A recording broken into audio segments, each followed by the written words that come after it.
The man was clearly just an inconspicuous old man in the prison, but the power he displayed the very next second instantly stunned even the special class prisoners in the prison, because the room overlord that even they could not defeat together was actually slain by the old man with a single sword strike. But what they did not know was that the old man before them was not an ordinary prisoner at all. In this prison, his strength ranked among the top 3. It turned out that in this vast universe, there existed a prison where all those imprisoned were non-human species. And this prison was the one that made all races across the universe tremble in fear, Charisman Solitude. The reason it was called Solitude was because anyone sent here would remain imprisoned until death. But Ager could no longer remember exactly how many years he had been locked up. On this very day, Ager's cell door was opened. "Get up, you're changing cells today." Ager slowly rose to his feet. "I didn't expect a month to pass so quickly." Then he followed the guard toward his new cell. The guard looked at the old man walking ahead of him and felt speechless. By rights, I should be leading him to the new cell, but instead it feels like I'm following him. I was warned by my seniors long ago not to provoke this old man. But the entire structure of this prison changes randomly every month. How exactly does this blindfolded old man still manage to find his way? Before long, they arrived at the entrance to a cell. Ager even reminded the guard in return to be careful on the way back, since this place was probably quite far from the guard's lounge. The guard did not want to get too involved with him and only kept urging him to hurry inside. The moment he saw Ager enter with his own eyes, he immediately reported to his superior, "Single cell transfer complete." As soon as Ager stepped into the cell, he heard the noise all around him. He merely took a sniff with his nose and judged that the place was about 500 square meters. And most of those locked up here were first-level prisoners, who were at the very bottom of this prison. The prisoners in this prison were divided into different ranks. Most here were level 1, with the highest only being level 2. But Ager caught a different scent. Looks like what comes next will be very interesting. Just then, a golden light lit up in the center of the room. It turned out the guards had teleported the meal in. Ager had indeed not eaten for a long time, and was just about to step forward and serve himself a bowl. But at that moment, a level 2 prisoner spoke up and ordered everyone to move aside. He had to eat this meal first. The crowd was angry but dared not speak. Among the crowd, a blond boy whispered to his older brother, "Brother, I'm hungry." He had just taken a step, wanting to ask for a bowl of porridge, when his body suddenly froze in place. At the same time, the level 2 prisoners also turned their gazes over. At that moment, everyone's eyes fell on Ager. "Old man, stop right there. There's no food for you here." Ager did not even furrow his brow, only telling them that even in a dump like this, they should learn to respect the elderly. "I only want one bowl. That will be enough." The curly-bearded man sneered, thinking Ager had gone mad. "There are rules here. If you're not one of the organization, then whether old or young, you're not qualified to eat." After saying that, he stepped forward, intending to drive Ager away directly. He grabbed Ager by the throat and mocked, "Your eyes are even wrapped in bandages? So you're a blind man." But in that very instant, he only felt the world spinning around him. With a light twist of his wrist, Ager directly wrenched his body around 180 degrees. Immediately after, the man drew a spike from behind his back, and with a casual slash, Ager destroyed his eyes on the spot. "Since you mocked me just now, you should pay the corresponding price." The older brother immediately shielded his younger brother behind him. He could tell now, this old man was not someone to be trifled with. The other prisoners were also filled with shock. They had not even seen clearly what had just happened. The level 2 prisoner merely glanced over indifferently. "Alright, this is a little interesting today." Then he ordered his subordinates, "Bring that old man to me." Ager merely sniffed lightly, and already had a clear idea in his mind. About 21 people were walking toward him. Meanwhile, the guard also went to his superior to report his work. The more he thought about that blindfolded prisoner, the more curious he became. What crime had he committed to be locked up alone for 30 days? Could it be that he killed another prisoner? His superior let out a disdainful sneer. "In here, thousands die every day. Just killing one insignificant prisoner could never earn such a heavy punishment. Every cell in this prison is packed with hundreds of prisoners. But what that blindfolded old man did is something even I find horrifying. He killed every single prisoner in one cell and left not a single survivor. You think that's impossible? But that is the truth." The guard felt a chill run down his spine. The people in that cell were in danger. At this moment, Ager was like a god of slaughter, massacring the level 2 prisoners. Wherever he went, every blow was fatal. The other prisoners watched with numb terror. Just what was the background of this old man? And in this prison, there was another even more interesting thing. More than 2 trillion prisoners were held here, and every person had a number tattooed on their neck in the order they entered the prison. The guard suddenly remembered that old man seemed to be number 51. That meant he was the 51st person to be sent in. In other words, he had already been inside when this prison was first established. He had been imprisoned by this place for a full 61 years. Meanwhile, those level 2 prisoners had already all been defeated by Ager. Ager only felt annoyed. He just wanted to drink some porridge, yet he had to smell such a heavy stench of blood. Seeing this scene, the boy's older brother was completely dumbfounded. He could never have imagined that a blindfolded old man could be this strong. By contrast, the younger brother beside him was full of longing. If only he could become this strong too. Dozens of level 2 prisoners had almost no power to fight back and were knocked straight to the ground. Even more frightening, someone noticed that every one of them still had a last breath left. That was enough to prove that the old man's control over his strength was terrifyingly precise. The leader of the level 2 prisoners asked in a deep voice who the old man really was. But Ager could not even be bothered to answer, and instead coldly mocked them for thinking they could overwhelm absolute power with numbers. In my eyes, things like you are trash. I've already severed your hand tendons. In at most 2 months, you'll die here. Ager threw out one final sentence. If you want to die sooner, feel free to come find me. The level 2 prisoners no longer dared act arrogantly and could only limp away. When Ager served himself food, no one dared go near him again. But he had no intention of stopping them either. If you want to eat, then go serve yourselves. Don't block the way. Thanks to him, they were finally able to eat a full meal today. Most prisoners thrown in here would die. Even if they survived by sheer luck, this place would activate all kinds of systems to make their lives worse than death. Every prisoner who managed to endure those torments had to be treated with caution. At this moment, some had already marked Ager as the most dangerous presence in this room. Judging from what he had shown today, neither his words and actions nor his combat power were like those of an ordinary person. So the older brother raised his guard to the maximum, preparing to stay wary of Ager. No matter what happened next, he had to protect Zero by his side. But just then, his pupils suddenly contracted. At some unknown moment, Ager had already appeared behind him. You two are really interesting. The older brother backed away repeatedly like a startled cat. He had not even noticed when Ager got close. In that instant, the three of them were all thinking different things. The moment I entered this room, I smelled a special scent. Now, I've finally found its source. Ager looked at the blonde boy. It seems there is a very precious bloodline inside you. The older brother became furious on the spot and told Ager not to talk nonsense. But what he did not know was that no matter how much he tried to hide it, he could not escape Ager's nose. The older I get, the more I've seen. In the next second, the older brother burst out with his aura. I'm warning you, shut your mouth. If you dare tell anyone about this, you're dead. Ager was a little speechless and raised a hand to scratch his face. What would I gain from telling anyone? It's just that I haven't seen such a precious friend in a very long time, so I found it novel. After confirming that Ager truly had no ill intent, the older brother stopped pressing the matter, then immediately turned and left with his younger brother. Just then, another burst of golden light erupted in the room. This time, what was teleported in was not food, but a group of prisoners who had earlier been sent out to mine. The Rhino Beastman Manhwa complained the whole way, I'm exhausted. Beside him, the Sea Eagle Beastman Horik looked the same, his face full of fatigue. Behind them was also a beastman named Gaku who did not say a single word. After the group was teleported back, they quickly sensed that something was wrong. Why was there so much blood on the ground? They examined the viscosity of the blood. This had probably happened about 30 minutes ago, and at least more than 20 people must have been injured for this much blood to have flowed. The big rhino let out a roar. We've only just gotten back from mining. Who the hell made this place like this? But the only response he got was dead silence. No one dared answer. Seeing that no one spoke, Ager slowly stood up. I'm the one you're looking for. Is there a problem? The big rhino narrowed his eyes. A newcomer came today? What's your name? My name is Ager. I did everything here. If you want to ask something, then say it directly. The big rhino was very displeased with Ager's expression. That condescending attitude was painful for him to look at. But the eagle beside the big rhino felt that something was wrong. He belonged to the eagle tribe, and his eyesight was terrifying. Just now, Ager's body gave a slight sway, and in that instant, he clearly saw the number engraved on Ager's neck, 51.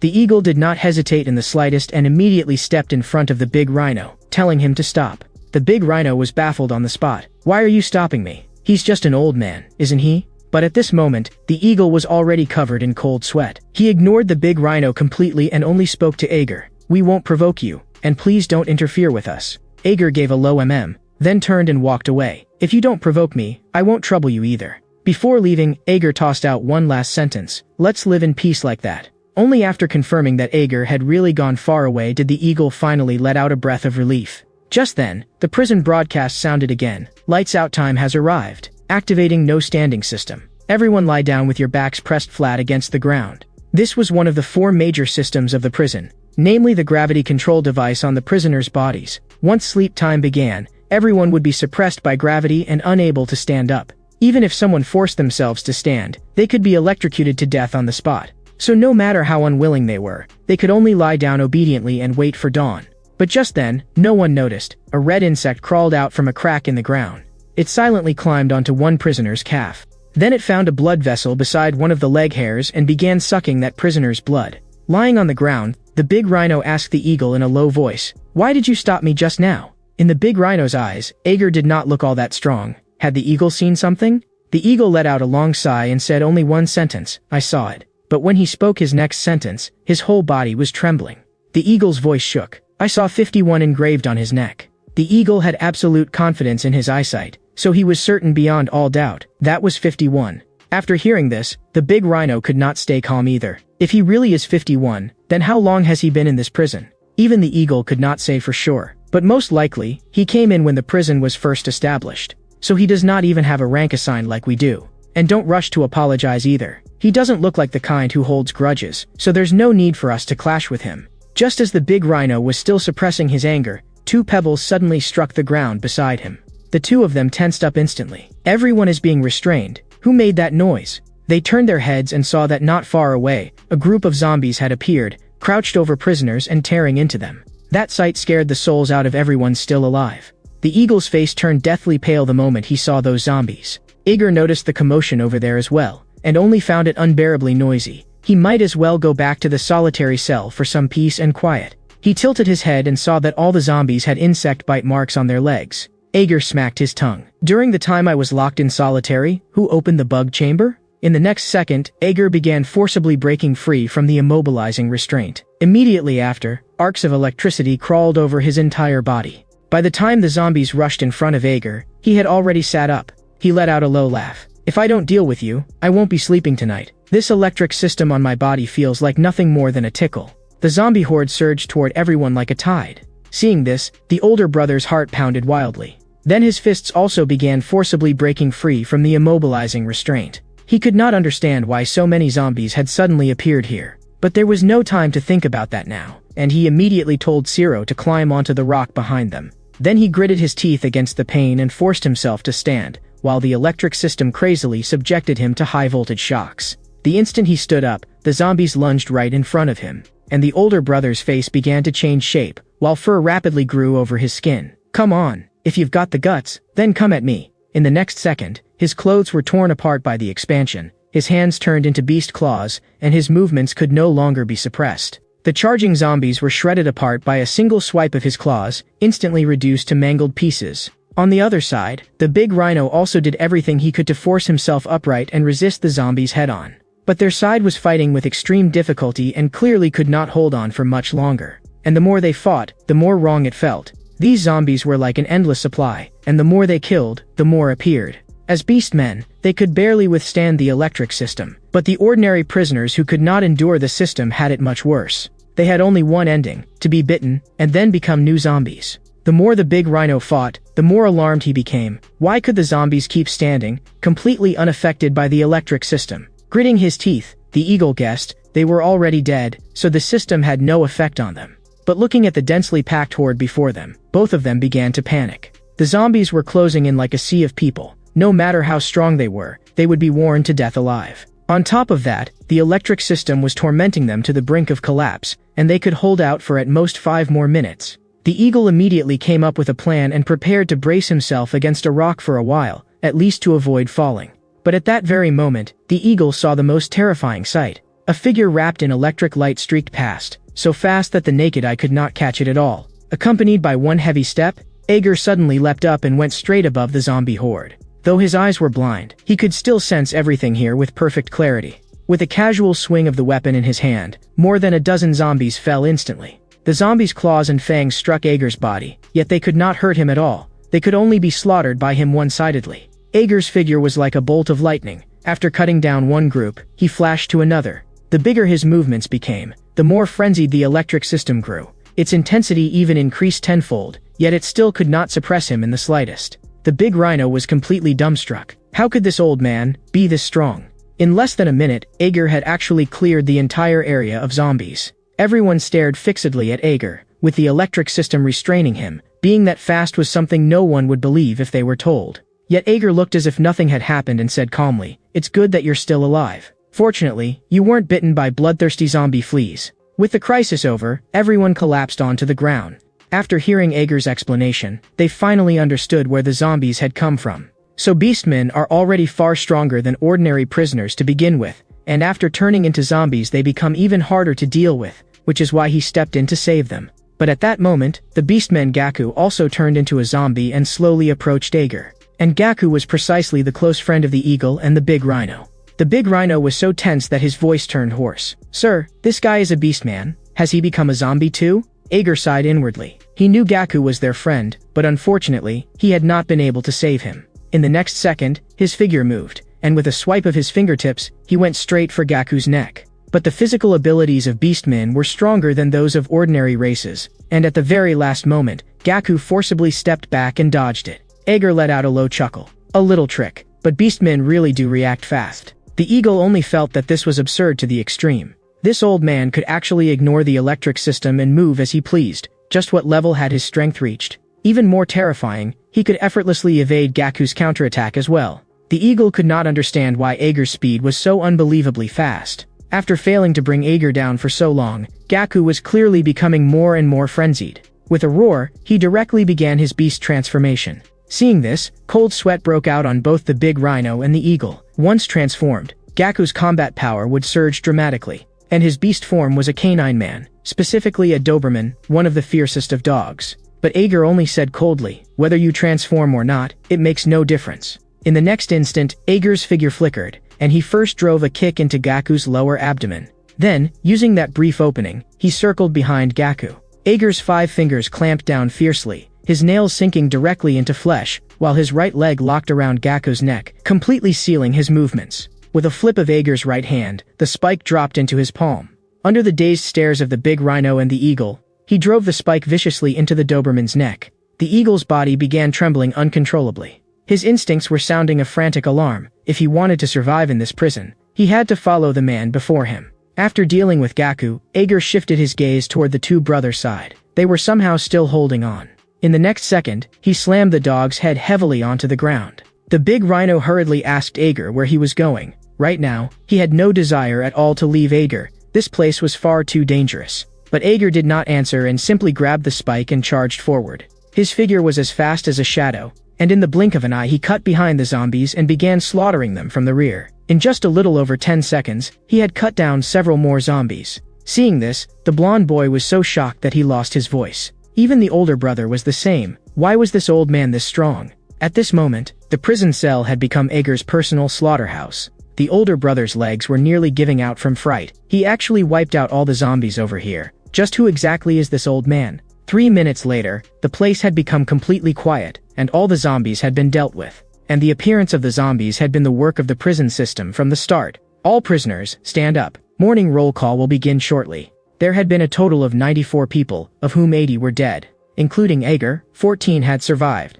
The other 13 stared at Ager in terror. If he had not intervened this time, they would have died long ago. At that moment, the prison system began replenishing the cell with more people. In the next instant, a flash of golden light appeared. A batch of prisoners was teleported in, and every face was filled with fear, because they were all newly arrived criminals, stepping into this prison for the first time. They had long heard of this place's horror across the universe, but only upon truly arriving did they realize they had still underestimated it. The moment they entered, they saw corpses all over the floor. The big rhino was too exhausted to stand and only wanted to catch his breath first. He had no strength left to care about the newcomers. After that, the prisoners scattered and found places to stay. And just like that, the morning roll call ended hastily. The bloodthirsty zombie flea would die on the spot after biting someone once. Now that all the infected zombies had been wiped out, the fleas should have been gone too. Just then, Ager's ear twitched slightly. He sniffed again, and a strange scent had mixed in. He immediately jumped down from above, preparing to leave this place.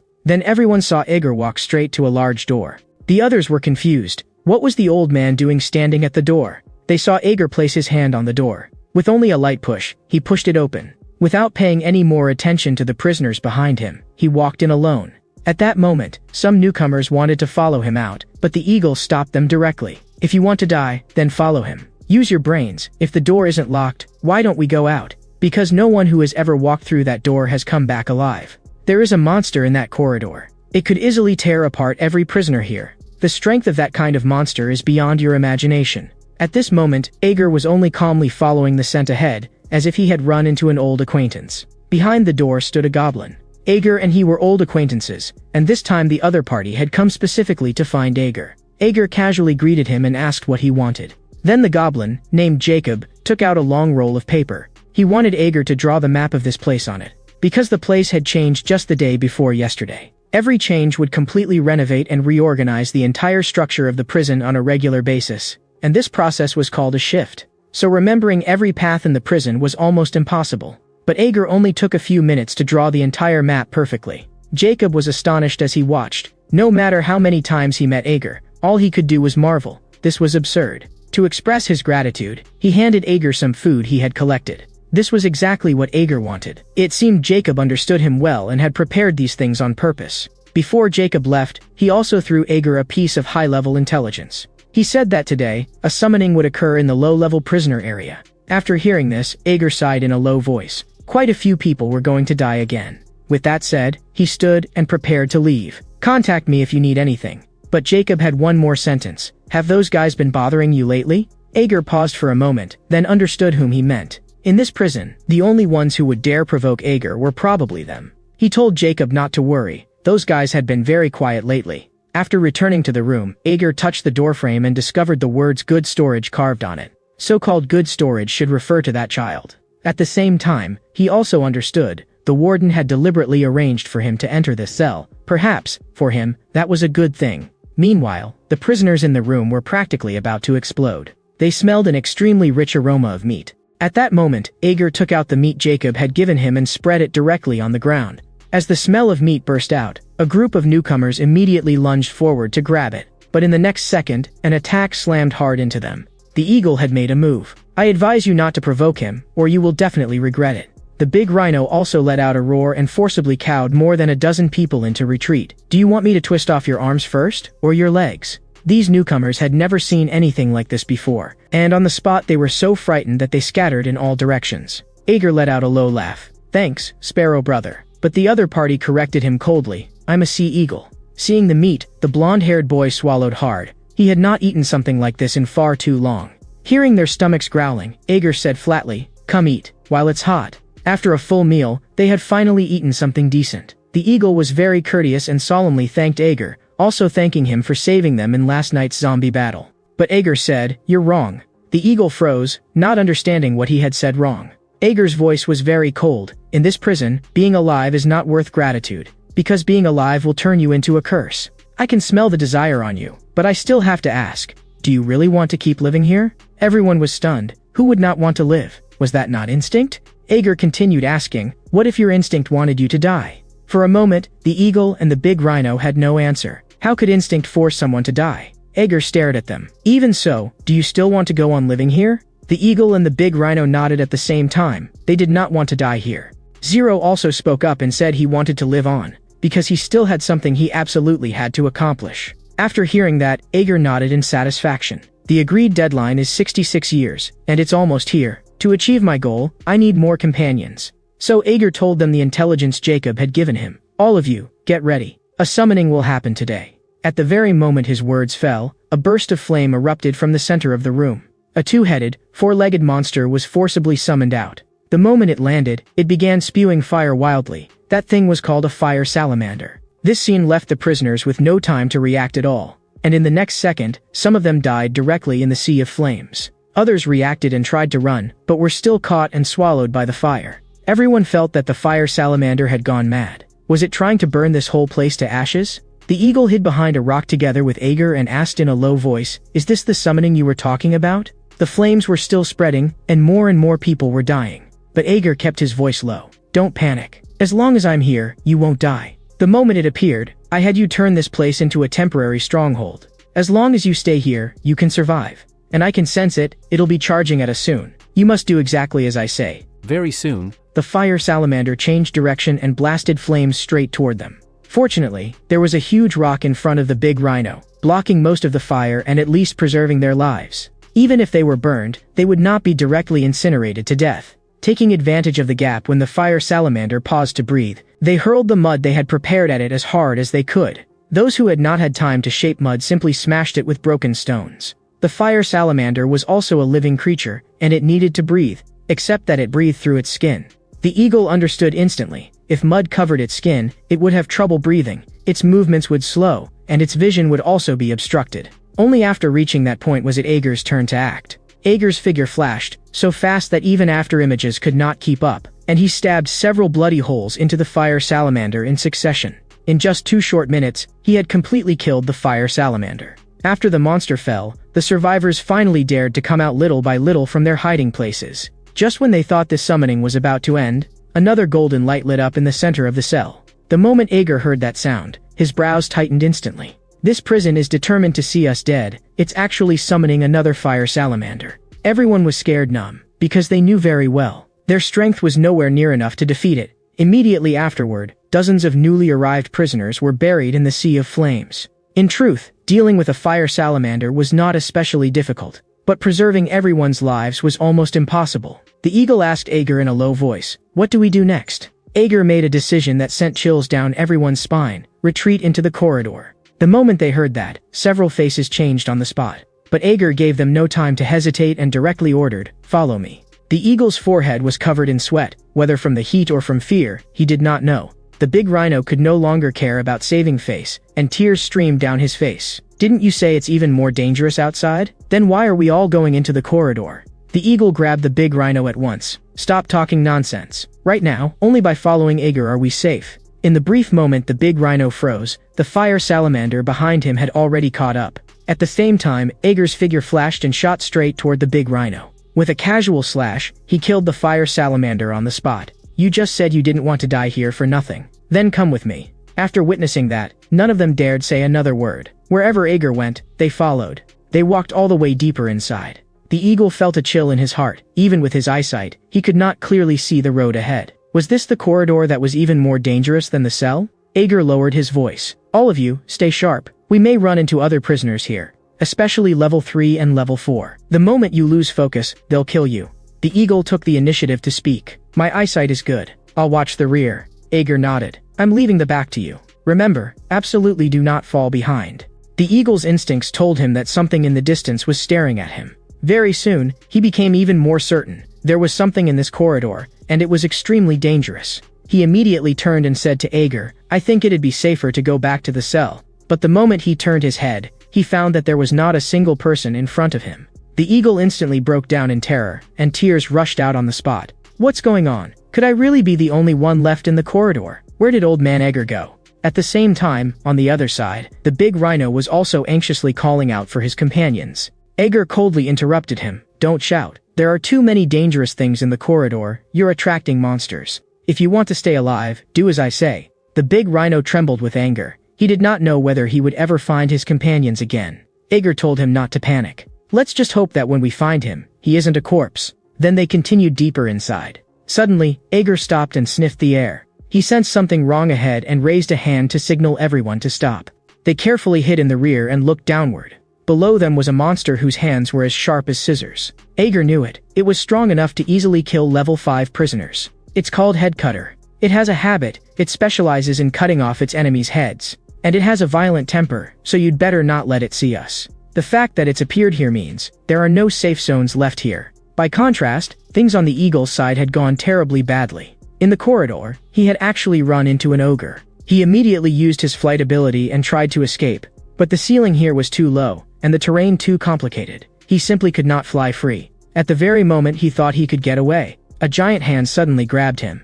The eagle was so terrified his soul nearly scattered. One more bite, and he would be eaten. Then came a loud boom, and a figure slammed heavily into the ogre's arm, forcibly rescuing the eagle. The one who saved him had the face of a wild boar. This boar was not very large in build, yet with one strike of his club he could smash an ogre to death. The eagle was so stunned he could not speak. He had killed 2 ogres in a single exchange. The boar walked in front of the eagle and sternly demanded, "Why do you have that blind old man sent on you?" The eagle was so frightened that his voice went weak. "Are you talking about old man Ager?" At that moment, several more people appeared behind him. The eagle looked up, and his heart nearly stopped. Standing before him were 3 giants, and each of them had a 4 tattooed on their neck. At that moment, he completely believed Ager's words. The old man didn't lie to me. This place really is full of level 4 criminals. By comparison, Ager's side was actually luckier. Headcutter had not noticed them. Otherwise, he would have been forced into another fight. The big rhino's face turned pale. This corridor is terrifying. Next time, I'd rather die than come here again.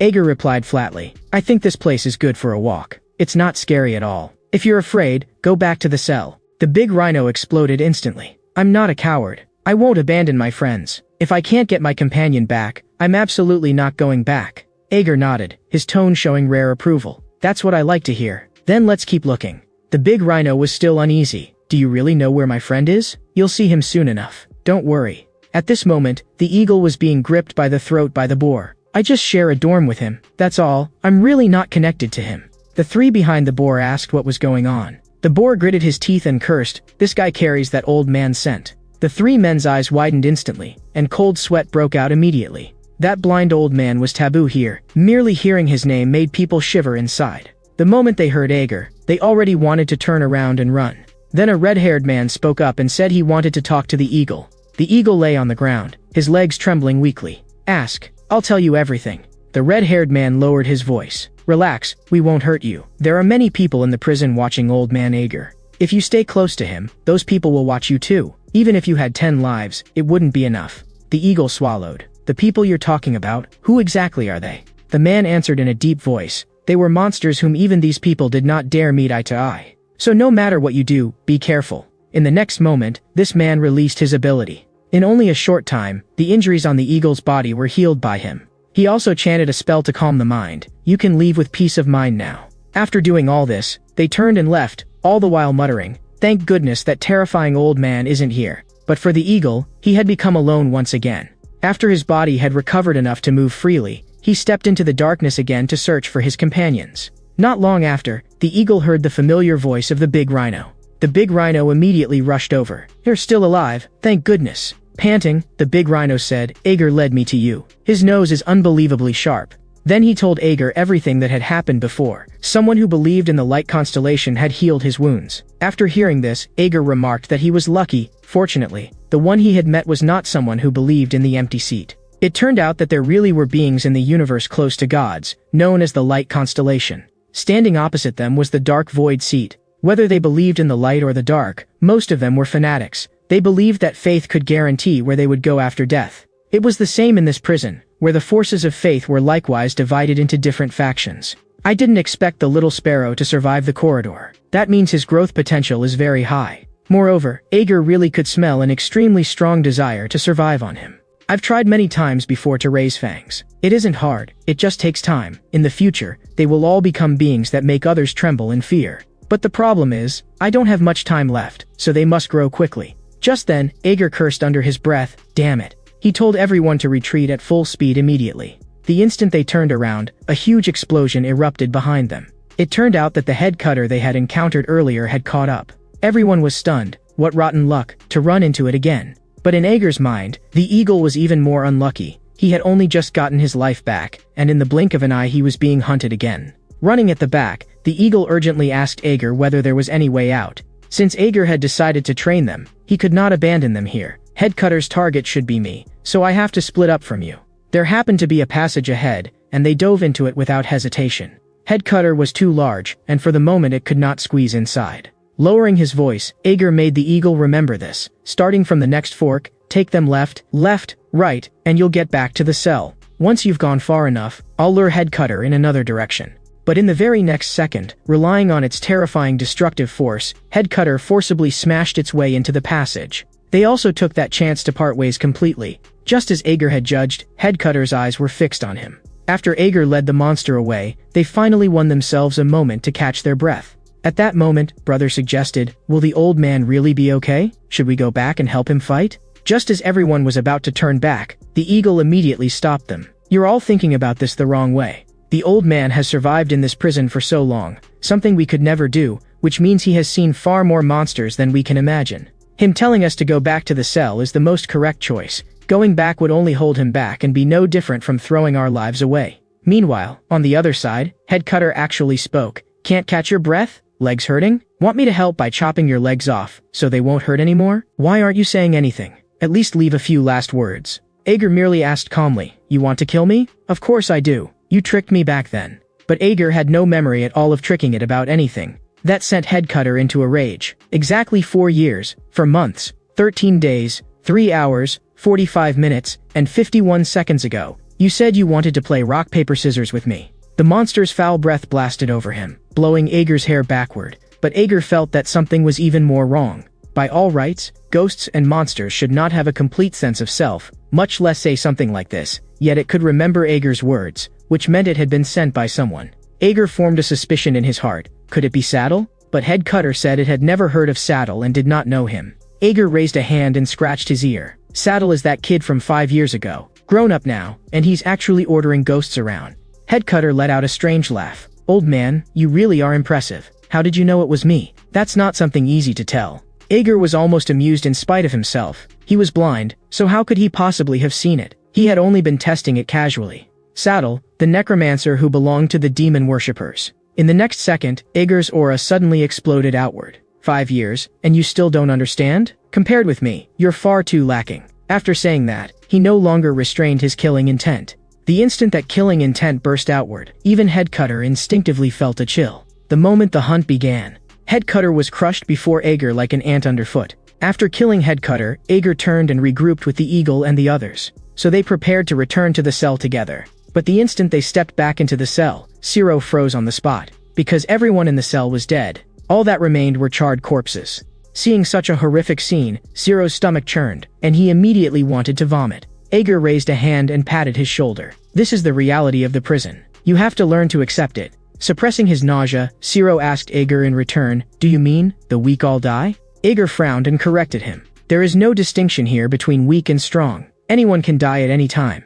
Hearing this, the eagle felt his heart tighten as he once again touched the true nature of this prison. This was a place where new people were constantly being thrown in every day, while people were also constantly dying. No matter how strong they were, any prisoner could suddenly disappear. The big rhino also understood the horror of this place even more clearly. Kill, dispose of, replenish, then kill again. That was how the system operated. Very soon, it was time for the head count. This round totals 95 people, of whom 90 died, with 5 survivors. Because this cell is now severely understaffed, the remaining personnel need to be reassigned to another cell. This notice made everyone's scalp go numb. The instant the golden light descended, Zero immediately wrapped himself tightly around Brother. At the same time, Ager also stood up. There's no time to explain. Listen carefully. After the cell change, you may be separated. Brother immediately pulled Zero into his arms. There was no way he could be separated from his younger brother. In the end, Ager threw out one final sentence. Remember, after the cell change there will be release and open if you're sent to the forest. Run toward the sea, remember that. They memorized his words, but they were completely unable to act. The intense dizziness also left them unable to speak. When Ager opened his eyes again, he was already indoors, so this was release, not open. He cursed under his breath. Damn it, had everyone really been split up? Those were all seedlings worth cultivating. Instead, Zero and Ager had been teleported to the same place. The warden's intention was obvious. Ager was not to think about anything else and should focus on managing this commodity. Zero was still shouting his brother's name. Maybe he's already run off somewhere else. Ager guessed that he would soon be meeting the warden, and before that happened, he had to sharpen this child as quickly as possible in exchange for what he wanted. After all, he did not have much time left and had to train usable helpers as quickly as possible to accomplish his goal. Ager told Zero not to run around. This cell was about 2,000 square meters, 4 times the size of the previous one. Judging by the sounds, there were about 300 criminals here. At that moment, the sound of a woman's footsteps slowly approached. This red-haired woman was called Rosna, the overlord of the cell. Rosna instructed the people behind her, bring that blonde-haired child over here. A prisoner immediately stepped forward, grabbed Zero, and dragged him over roughly. Zero was so frightened that his face turned deathly pale. He kept calling for Ager, but Ager stood where he was without the slightest reaction. Zero could not understand why he was pretending not to see. Zero panicked even more and struggled, telling the prisoner to let him go. Then he looked toward Rosna in front of him. That woman made people feel cold with just one glance, and he wanted nothing to do with getting close to her. In his extreme terror, Zero's face began to twitch, and he even started foaming at the mouth. The prisoner holding him froze. What's wrong with him? Why did he suddenly collapse and start convulsing? Rosna flew into a rage. low-level trash, and you can't even handle something this simple. Ager, however, watched with a calm face. He was finally about to see the true value of this commodity. At that moment, Ciro's face turned purple, and his body bent backward at a bizarre angle. The prisoner gave him a casual glance and discovered that this child seemed to have changed. Ager was also waiting inwardly. Hurry up, show me what you've got. At this point, Ciro was no longer in a child's form, but had transformed into the shape of an adult beastman. Let me see just how much you're worth. Rosna burst out laughing. Interesting. When he gets desperate, he bites back. Raising him is definitely going to be fun. Bring him over here. The moment the order came down, the prisoner immediately shouted at Ciro, "Get over here now." But in the next second, Ciro charged at him instead. He swept a claw across, and the prisoner barely dodged. The prisoner's face darkened. He could not kill Ciro on the spot, so he could only suppress his anger and try to subdue him. But after several exchanges, he found that he actually could not suppress Ciro. Another prisoner cursed loudly. "What the hell are you doing? You can't even catch one little brat, useless." As soon as he said that, his figure flashed, and he appeared behind Ciro almost as if teleporting, bringing his hand down hard on Ciro's head. After striking Ciro, he turned around and slapped the other prisoner across the face. Lady Rosna is watching. You can't even pin down a child, aren't you ashamed? At the same time, Ager slowly stepped forward and stood directly in front of them. The two men were both confused and furious. "You crazy old man think you can block our way too? Get lost." Ager still did not move, and one of them raised a hand to teach him a lesson. It was as if a slice of time had been cut away. Before he could even strike, he had already been slammed to the ground by Ager. The other prisoner saw this and instantly panicked. The same scene fell on him in the very next second. Ager smashed down with one punch, so heavily that he had no time even to react. In just 3 seconds, everyone who had surrounded them was taken down by Ager. Rosna narrowed her eyes, finding it amusing. Even an old man dared make trouble in front of her. Ager paid her no attention at all and only looked at Ciro. Even if he awakened and lost control, he still couldn't beat a level 2 prisoner. But he's still this young, and his talent is already enough. As long as I teach him a little more, he can become something of value.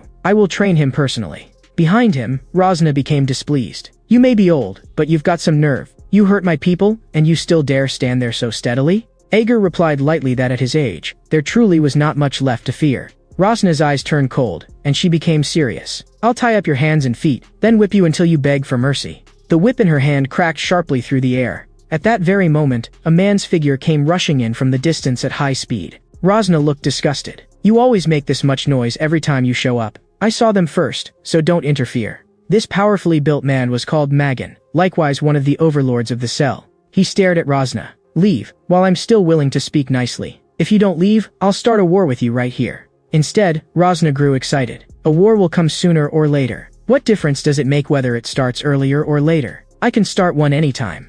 Magan did not waste any more words either. "Then let's start." After that, Magan's underlings slowly pressed forward. Rosna was startled. "You old fox, you had your people surround this place first, and then came out to provoke me?" If they really fought, both sides would only end up damaged, and Biken would profit from it, so Rosna decided to avoid battle for now. She turned and left, tossing out a final sentence that one day she would make Magan regret this. But Ager did not know Magan, nor was his scent familiar. "Why did you help me?" Magan laughed loudly. "You forgot? I'm Magan. A year ago in the forest, you saved my life." He also understood what kind of person Ager was. "Even if you forgot, I could never forget that day. To tell the truth, I can't remember anything at all. If it was in the forest, then it must have happened during open. Could it be that while I was hunting the natives, I saved you along the way?" Magan dropped straight to his knees before Ager. "No matter how much time passes, the fact that you saved me will never change. Please allow me to follow you." Then he roared at the underlings behind him. "What are you all standing there for? Come greet him. This man will be your boss from now on." In the next second, Ager's ears were filled with a perfectly unified chorus. "Greetings, boss." Ager felt a bit of a headache. He had not heard anyone call him boss in many years. The scene shifted, and Sierra woke from a nightmare. But the moment he opened his eyes, he froze. Magan explained, "This was cell number 4. The forces here were divided into 3 factions, and the one he led was Magan's Axe faction. That woman with the whip from earlier belonged to Rosna's faction. The last faction was the swordsman Bikan's faction. The leaders of all 3 factions were level 3 prisoners, keeping one another in check, so this place had maintained a delicate balance all along. Release was about to begin, and each faction had sent people to search around the cell. Magan said he had been here for 3 years, and it was only because Ager had saved him back then that he had the chance to build his own faction. Ager told him not to apologize and instead said he should be thanked for bringing useful information. He wanted to rest now, so Magan tactfully withdrew and said he would get him something to eat. 3 minutes later, Magan brought over a plate of poisonous insects, yet Ager ate them as naturally as if it were nothing unusual. Siro's eyes reddened. "You didn't help me just now. Was it because I'm too weak and too useless?" Ager paused when he heard that, realizing the child did not remember his brief awakening at all. "Child, if I hadn't done anything about you just now, you wouldn't be by my side now." Siro felt a pang in his heart, but also a bit of warmth. Without his brother, he could do nothing, and now he had instead become Ager's burden. Ager cut off his train of thought. "Don't overthink it. You were wrong from the very beginning. Whether you're strong or not is not for you to decide. It's for your opponent to decide. I want you to survive in this prison. When you need help, I will help you. I will teach you how to drive away the darkness in your heart, and then become strong." Siro could hardly believe it. "I can really become stronger?" Ager told him to do one thing before becoming stronger: eat. "In this prison, there is only one thing I fear most: hunger. Hunger is harder to endure than any pain. If your stomach is empty, you cannot possibly become stronger. That is reality. So if you want to become stronger, eat it." Siro's throat tightened. He did not want to eat these things at all, but he wanted even more to become stronger. He clenched his teeth and swallowed the nauseating food. For as long as he could become stronger, he would no longer have to be a burden to anyone. At this moment, Rosna was kneeling before a red bead. The red bead spoke and asked, "How is the progress?" Rosna replied that the life force had already gathered halfway, and it should be completed before the next open. As for anything else, there was nothing unusual. Today it was only an old man bringing a child, and she did not think they were worth noticing. The moment the bead heard the words "old man," it visibly trembled. "Explain clearly about this old man."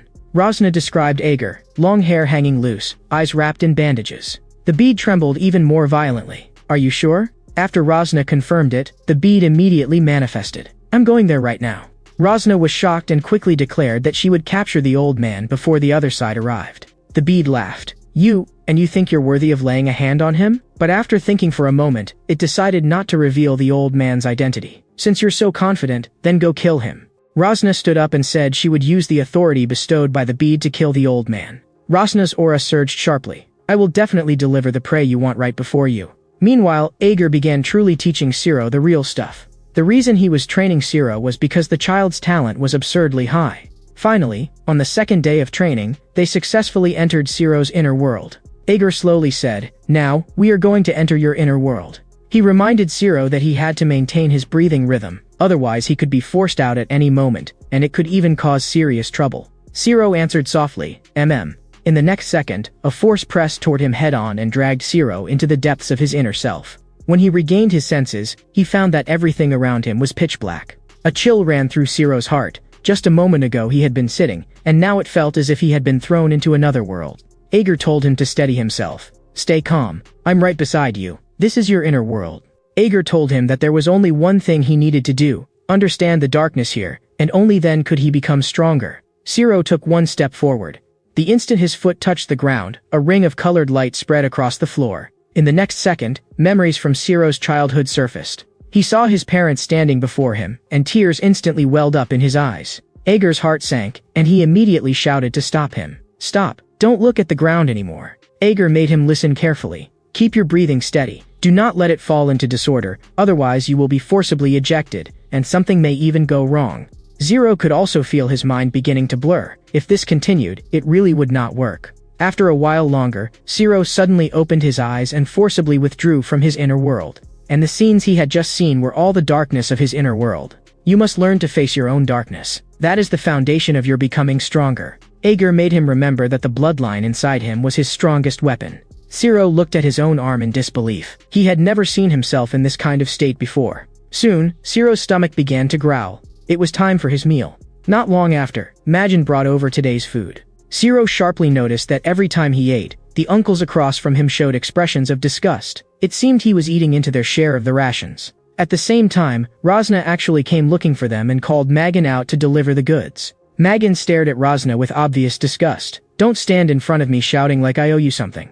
After that, Magan had his men gather up the corpses of those who had died yesterday. These corpses belonged to members who had died while Magan led people out hunting yesterday. Rosna looked very satisfied. 2 on our side died as well. Watching from behind, Siro was so dumbfounded that he was nearly scared senseless on the spot. Ager told him to steady himself. This was their food. They would exchange the dead, and then eat them. This kind of thing was very common in this prison.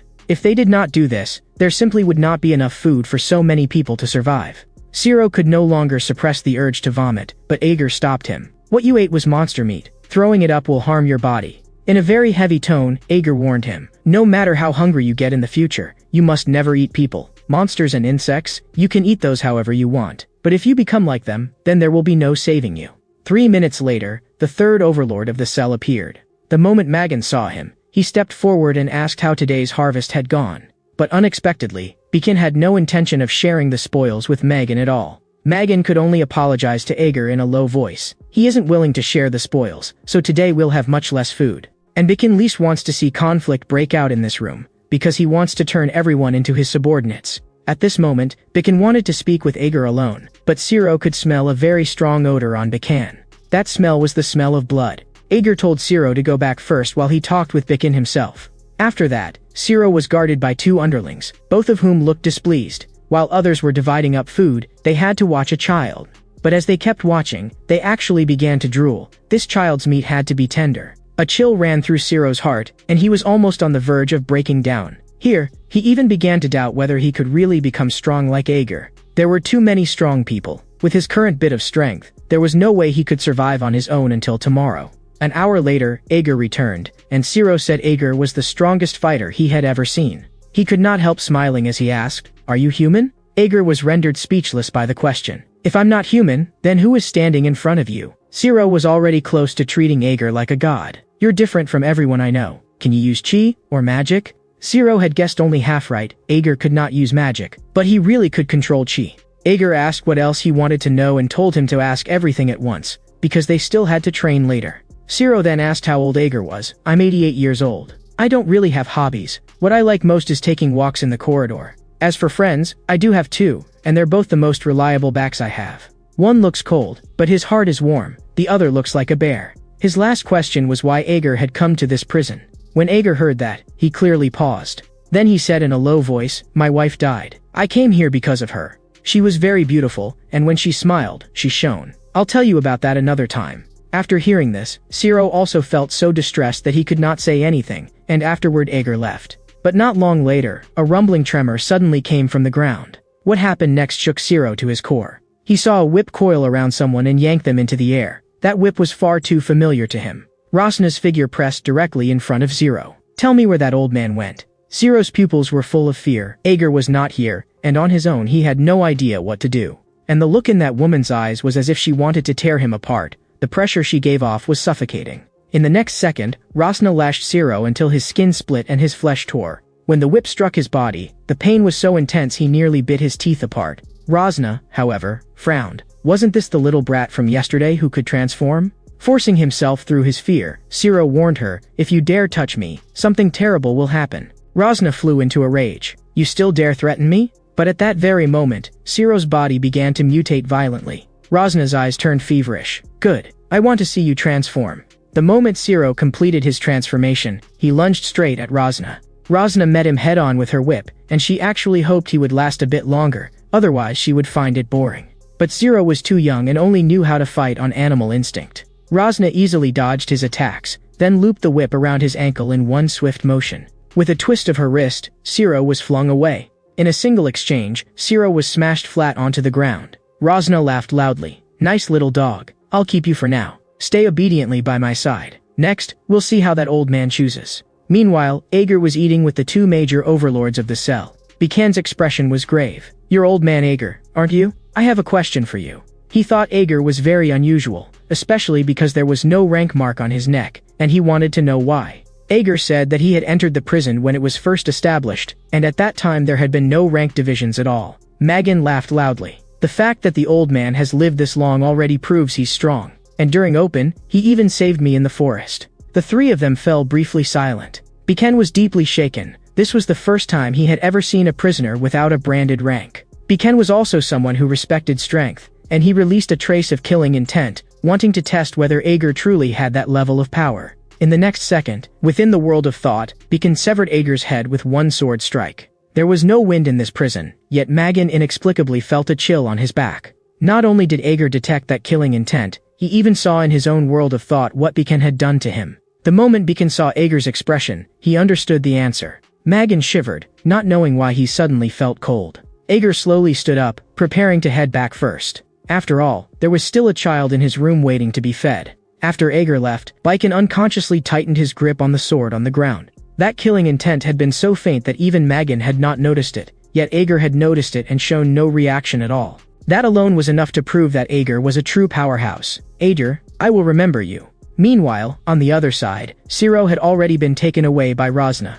Rosna was full of excitement. This newly snatched pet suited her taste perfectly. She wanted to see how long Siro could endure under her torment. Siro's heart ached with pain and regret. If he had known he would be beaten this badly, he should have obediently become a pet from the start. At least he would not die, and there would still be a chance to reunite with his brother. At this moment, a subordinate ran over to report, "The old man you were looking for is right in front of their territory." A flash of joy rose in Siro's heart. Ager must have come to save him. But the subordinate's face was pale. That old man didn't come alone. There are many people following behind him, and those people only listened to him. Soon, both sides confronted each other in front of the main gate. When Rosna came out and looked, even she was a little astonished. She had only tied up a pet, yet it had drawn so many people. She immediately showed disdain. One of the mighty overlords of the cell is actually currying favor with an old man? Aren't you ashamed to let that get out? Magan instantly burst into curses. "You crazy woman, how dare you spout nonsense in front of my benefactor?" Ager raised a hand to stop Magan, telling him not to waste words,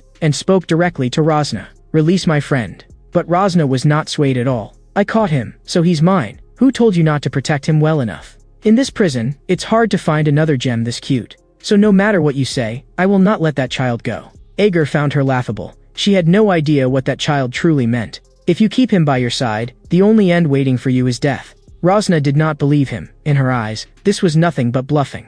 Magan could not hold back and raised his blade, ready to charge forward and cut Rosna down. But Ager felt there was no need. Go back. After saying that, Ager actually turned around and left alone.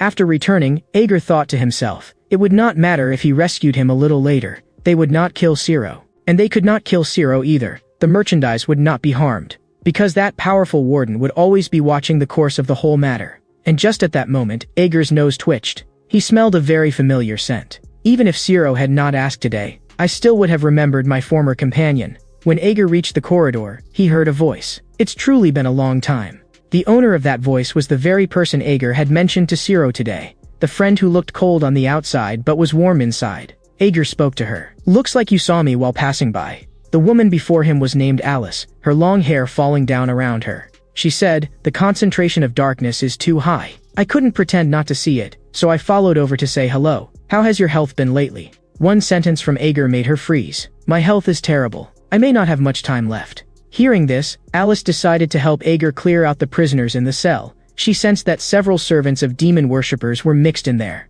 But Ager refused. The merchandise she had to protect was still inside. "If you clean it out, he will die too. So go find your sister, and give her my regards while you're at it." Hearing that, Alice let out a light laugh. "I'll pass it on."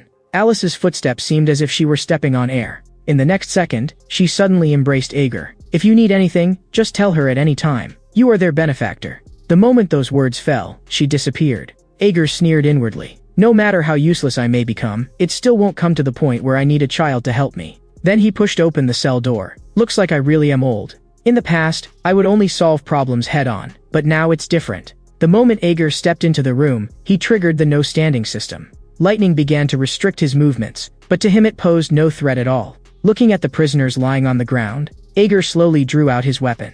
"Today I'll make these disobedient people remember this. If reason won't work, then I'll go around the rules. Kill everyone, then take the merchandise away." Not long after, a subordinate hurriedly woke Rosna up. Rosna was very displeased at being awakened, but the subordinate was panicking and told her to come out and look immediately. The subordinate hurriedly reported, "At daybreak, many of our brothers had already met with disaster." Rosna was shocked on the spot. This prison had the no-standing system, and everyone in the cell would wake up at the same time. She simply did not believe anyone could launch a sneak attack during sleeping hours. But when she saw corpses strewn everywhere, her whole body instantly stiffened. Right after that, anger surged up and madly devoured her reason. Rosna abruptly reacted and turned to rush toward the room in the back. There, she saw the handcuffs had been pried open, and the person was already gone. Rosna furiously cracked her whip. It must have been that old man. She immediately gathered all the remaining people, preparing to go take revenge. Ager looked at Siro. "You drank so much water the moment you woke up. How do you feel?" Zero dropped to his knees on the spot. Thank you for saving me again. After going through this, I understand that I'm still far too weak. Zero raised his eyes and looked straight at Ager. Grandpa, I want to become stronger. Ager nodded. This child had at least some understanding. At this moment, Magan walked in, and the moment he saw Zero, he was startled. How did this child get back? Ager told Magan that he had brought him back himself. Hurry up and take stock. Prepare to move. It just so happens we need to talk with Bikan. Not long afterward, Ager, Magan, and Bikan were discussing matters when Rosna directly led people over to attack. Ager ignored the surrounding commotion and only looked at the two in front of him, waiting for them to make their choice. Rosna directly shouted, "You damned old man, get out here." Magan immediately shouted back, "You crazy woman, do you really want war?" Rosna stared fixedly at Ager. "You killed my people and took that child away, didn't you?" Ager was instantly speechless. Can't she first figure out the situation she's in now? Rosna could not believe that even an old man dared to face her head-on. Ager could not be bothered with her and only told the two leaders to seriously consider his proposal. Magan glanced sideways at Rosna. "Of course I agree." Bikan also spoke. "We will suffer some losses, but it should be acceptable." Ager looked at Rosna. "The proposal I gave them is very simple. Since 40 people are already dead, we might as well hold a banquet today and capture the remaining 60 people as slaves." Rosna was dumbfounded on the spot, so this was the move they had been calculating. Originally, each of the three factions had 100 people, and only then could the balance barely be maintained. But now the other side had 200 people, while she only had 60 left. She had no chance of winning at all. Fear instantly crawled into Rosna's heart. In the next second, those 200 people surged toward Rosna like a tidal wave. She finally understood completely. There were simply too many people on the other side. There was no way this battle could be won. Ager coldly walked past the edge of the slaughter, as if none of it had anything to do with him. Rosna also snapped back to herself, swinging her whip and lashing at the crowd rushing toward her like a madwoman. But in the end, she was outnumbered and was directly pierced through by blades and swords. Afterward, Ager came to Rosna's territory, where a bead was hanging above. As he played with it, he suddenly understood. This was the bead of vital energy, formed from the vital energy of the cell. Ager directly drew the vital energy from the bead into his mouth. He immediately felt that he could live a few more days. Ager said softly to the bead, "This pile of troubles has made me delay the time I was supposed to go see the warden." "Darkus, you're listening, aren't you? Last time, I forcibly severed Thaddle's connection to the ghostly creature. He hasn't already turned into an idiot, has he? Don't come looking for me again, or I'll make you regret it." At this moment, on the other side of the bead, that old man is saying so much nonsense. Is he scared? Ager pinched the bead between two fingers, making it crack. "You think I would be afraid of you? The only end for people who keep hounding me is death." With that, he crushed the bead directly. At this moment, inside cell 6879, the level 8 criminal, the Vampire King Induras, was elegantly sipping red wine. Just then, someone suddenly barged into the cell. The newcomer was the level 8 criminal and commander of the demon-worshipping legion, Darkus. Induras looked at the intruding Darkus. "Next time, can't you show some manners?" Darkus replied directly, "Aren't you just like me, one of the followers of the Void Seat in loneliness? Then join me in dealing with Ager. He turned one of my disciples into an idiot. That disciple is very important to me." Induras refused outright, but sneered inwardly. Since when did black magicians care about master and disciple? In the end, wouldn't they still devour each other? But he still reminded Darkus, "You can't afford to provoke the old man."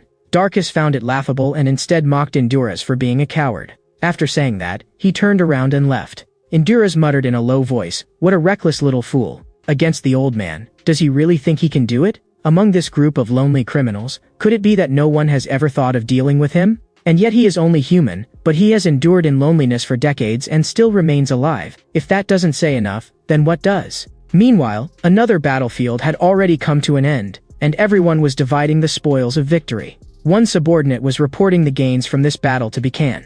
Bikan looked at the old man. He had both the mind to lay plans and the decisiveness to bring down the blade. He then spoke and asked whether the old man would be willing to join his faction.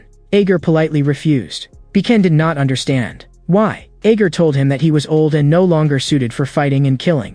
Magan laughed. "Old man, so you still want to come over to my side after all?" But Ager said he had no interest, only that he had been busy taking care of a child lately. The two of them were stunned on the spot. In prison, taking care of a child? A few days passed like this, and Ager told Zero it was time to enter his inner world again. Zero asked in confusion why, and Ager only replied, "If you want to find the path that suits you, you must do this." Then he told Zero to sit still. "We're starting." In just a moment, Zero arrived in his inner world once again. Ager's voice rang out. How many times has it been since you came in here? Today, try walking farther forward. Zero was actually very puzzled. He had always thought Ager would teach him combat techniques, but Ager kept making him train by entering his inner world. Beneath his feet, those memories he least wanted to recall kept appearing. Those memories were things he would rather be beaten and wounded than touch again. But he knew there had to be a reason his grandpa was making him do this. At that moment, Zero reached the cliff at the end and asked Ager what he should do next. But Ager told him to keep walking forward, and Zero froze on the spot. Ager said coldly, "If you want to become stronger, then walk forward." Sweat covered Zero's face, and fear weighed on him. But he had to become stronger. With trembling steps, he walked toward the cliff. Step by step, until his foot stepped into empty air. At that moment, Ager warned him, "If someone talks to you, do not answer no matter what." After that, Ager's voice completely disappeared from Zero's mind. Right after that, a voice came from beneath Zero's feet and drilled into his ears. Zero kept his mouth tightly shut, not daring to make a sound, but the whispering at his ear kept pressing him with questions. "Can't you hear me? Or are you running away again? That makes sense. You've always been a coward, only able to cling to others like a bug just to stay alive. Your parents and the villagers were taken away because of you. You're a coward. You can't even control your blessed bloodline. Go die." As Zero listened to each sentence, it felt as if his chest were being crushed, and even breathing became difficult. Then, from the corner of his eye, he saw that monster. The moment their eyes met, the monster lunged straight at Zero to bite him. At the critical moment, Ager reached out and forcefully dragged Zero back. The instant Zero opened his eyes, veins bulged across his body. It was obvious he still had not pulled himself out of the fear from just now. Ager looked at him and said flatly, "Congratulations. You faced the darkness in your heart." Only then did Zero realize that his body seemed to have grown larger. Ager told Zero that from here on, whatever he wanted to learn, Ager would teach him. Then Ager told Zero to attack him with all his strength. "I'll train your combat skills until you can survive." Before the words had even finished, Ager threw a punch at Zero, and Zero actually dodged it with a quick shift. But the next second, Ager's second punch had already followed. The force of the punch suddenly exploded, and Zero was sent flying directly. Then Ager told him, "If you want to improve your combat ability, you must learn several methods. First, fight by instinct. Learn to draw on the most primitive instinct in your inner world. Your strength after transforming is indeed powerful, but your moves are too easy to read. Stop thinking and strike by instinct. Feel that urge to destroy everything." As Ager watched Zero pounce at him, he could tell the child's talent was very strong. He had already grasped the feeling and had begun relying on instinct to look for Ager's openings. At first, his attacks only targeted the head, but now he had started changing positions and striking at other parts. He was attacking by feel, while Ager merely raised his hand again and again to block. He gets it after being taught once. This talent really is strong. Seeing that his goal had been achieved, Ager raised his hand and slapped Zero away. Then he said the second method was getting beaten. The moment the words fell, before Zero could even react, Ager instantly threw countless punches. As Zero was sent flying, Ager said coldly, "A person who has felt pain and a person who hasn't are not the same." Immediately after, Ager slammed another punch into Zero's chest. Then came an endless barrage of heavy blows. Does this brat really think dodging the first punch was enough? Only after beating Zero to the ground until he could no longer stand did Ager stop. Ager looked at the unconscious Zero. Looks like the third method will have to wait until next time. He grew this much the first time he learned techniques. His talent is even higher than I thought. After Zero fell unconscious, memories of the past kept replaying in his mind. He knew it was only a dream, but he still could not bear to wake up. Even if his father favored his brother, even if his father did not love him, even if his father was terrible and threw him into loneliness, he still missed him. Tears slid from the corners of Zero's eyes as he slowly opened them. Ager examined Zero's body and sighed softly. As expected, a werewolf's recovery ability is strong. Ager brought Zero to the highest point of the cell building and told him to focus and look at the criminals over there. Zero only saw that all the criminals were lying down asleep. Seeing the confusion in Zero's eyes, Ager told him, "That's right, it's sleeping time right now. How does it feel to overcome the no-standing system? Only those who face the darkness in their hearts can break this prison's rules." Zero stared at his own hands in disbelief. "So I can become like Grandpa too." As Ager watched the merchandise grow so quickly, he knew clearly that he would soon be able to trade it for pills that slowed aging. Over the years, he had overused his power, and this body had long since stopped being able to endure it. He had avoided this for so long, and it was time to end it. And besides, there was the Death Warlock Saddle, the Whip Witch Rosna, and the demon-worshipping Legion Commander Darkus who commanded them. Ager had been avoiding them all this time, but sooner or later he would have to face them. It's time to make a move. At this moment, everyone in the cell was checking their weapons, because release could begin at any time.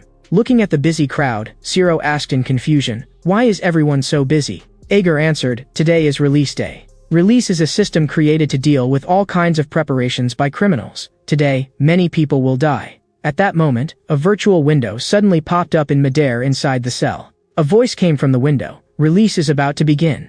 Immediately after, a golden light enveloped everyone. Everyone was forcibly teleported by the golden light to the lower corridor of 8972. Many criminals were experiencing release for the first time. They looked around nervously, their expressions tight. Ager told them, "Once the system starts, no matter the prisoner's rank, everyone is forcibly thrown into the corridor. And you all know what kind of place the corridor is. If you want to live, return to the cell immediately." At that moment, Ager suddenly sensed the enemy closing in. Zero hurriedly turned back and saw a densely packed goblin army charging toward them. Cold sweat instantly broke out on Zero. This number was way too outrageous. But Ager told him to get ready. Today, he would stack up enough real combat experience through release. At that moment, the other prisoners also discovered the goblins, and Zero directly transformed into a beastman. Holding his awl, Ager said to Zero, "Fight with everything you have. If you don't want to die, don't stop." At this moment, the prisoners had already begun fighting fiercely against the goblin army. A single goblin was not strong, but their numbers were enough to suffocate people. Zero swung his claws wildly through the goblin horde, sending blood and flesh flying. But he suddenly stopped. Standing before him was a small goblin, and for an instant Zero felt pity. In the next second, the goblins beside it launched a direct sneak attack, and blades stabbed into Zero's chest like raindrops. That small goblin raised its head and revealed a cruel smile. Zero immediately understood. He had been tricked. At that moment, Ager's figure flashed past, and in the next second those goblins had already been cut into two. Ager told Zero, "In battle, you must never hesitate. What you need to learn now is to turn killing into a habit. In loneliness, if you do not kill, others will kill you. Do not go soft." Zero clenched his teeth as he looked at the continuing tide of goblins charging at him, and nothing remained in his heart but anger. His claws rose and he slaughtered madly among them. Ager said to Zero, "Here, the gap in combat power between one rank and the next is more than tenfold. So no matter how many enemies there are, you have no need to be afraid. Goblins are so weak they don't even qualify for a rank. They're only fit to be stepping stones for your growth." Before long, goblin corpses were densely strewn all around them. After the goblins were cleared out, the gate at the end of the corridor slowly opened. Several branching paths appeared behind the gate, and Ager asked them which route they planned to take. Magan preferred the main road, where enemies would be easier to defend against if they appeared. Bikan, however, insisted on taking the side path. Watching them argue, Ager immediately sensed that something was wrong. These two were acting. He said quietly to Zero, "The moment I run, follow me immediately." In the next second, Ager directly charged into the side passage and sprinted, and Zero followed him closely. Magan and Bikan had not expected Ager to suddenly withdraw, and they froze where they stood. Only when Zero was almost out of breath from running did Ager stop. Zero asked Ager, "Grandpa, why are we running?" Ager told him, "The more people there are, the easier it is to become a target. The safest way to handle release was to return to the cell in groups, yet they wanted to take everyone together. That was far too suspicious, and despite this being their first time experiencing release, they were not afraid at all." Zero asked curiously, "Is it because there's someone backing them?" Ager sighed, "Even a child could see it." At that moment, a series of footsteps reached their ears. Bikan came over with his men, his tone cold. "I didn't expect him to come looking for us personally." Ager asked, "Where's Magan?" Bikan replied, "We split up. We couldn't agree, so we each went back to the cell on our own." Ager exposed him directly. "Your acting is too poor. Stop pretending. The first time the three of us sat together, I already saw through your identities. You've gotten so used to drinking blood, so the one you follow is the Vampire King Endura's, right?" Since he had been exposed, Bikan stopped pretending as well. "My Lord Count asked me to politely invite you over for a visit." Ager refused on the spot, and Bikan revealed a savage smile when he heard that. He drew his blade, intending to make Ager go see his master lying down. Only then did Zero realize what had happened. No wonder the pressure had grown heavier the closer they came, and the bloody smell on Bikan was so strong it stung the nose. So he was actually a vampire. Then Ager directly activated Beastman transformation. Bikan suddenly understood. "No wonder you always keep this little brat with you. So he's a werewolf." But Ager said he was wrong. Zero's brother was obviously a werewolf, but Zero's bloodline was different. His identity was that of a pureblood werewolf, a lycanthrope. Even Ager had not expected him to grow this fast. As expected, he's very talented. He then said to Zero, "Leave the little underlings to me. Zero answered and charged straight at Bikan. Bikan grinned viciously. You really dare rush me? But unexpectedly, after several exchanges, they were actually evenly matched. Meanwhile, on Aeger's side, a single strike swept away a whole group of underlings. When he charged toward the remaining underlings, he directly cut open his palm. Fresh blood splashed over the heads of the other prisoners. The moment they smelled that sweet, bloody scent, they immediately started fighting over it like madmen. Taking advantage of their loss of control, Aeger harvested lives wildly. The moment Bikan saw this, he instantly realized things had gone bad. He suddenly exerted force and kicked Zero flying away. Bikan sniffed the sweetness in the air and finally understood why the Count wanted Aeger. He could not understand it. How could an old man's blood smell that good? A vampire's instincts were roaring. Kill Aeger, taste the blood immediately. But the Zero in front of him had become his biggest problem. Bikan rushed at Zero with his blade. He wanted to get rid of this eyesore first. Relying on his abundant combat experience, Bikan found an opening after several moves, and slashed Zero across the shoulder with one strike.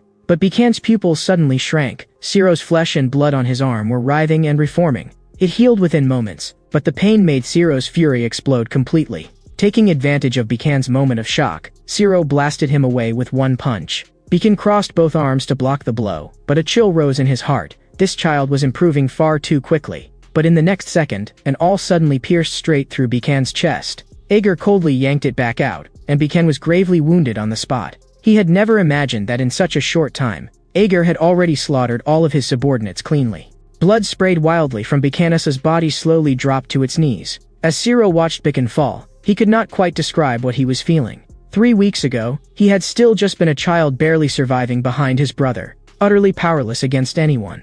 But now, he could already stand on his own, so this was what it felt like to fight and kill people. At that moment, Zero released his transformation, and Aeger gave him rare praise. You've got a bit of strength now.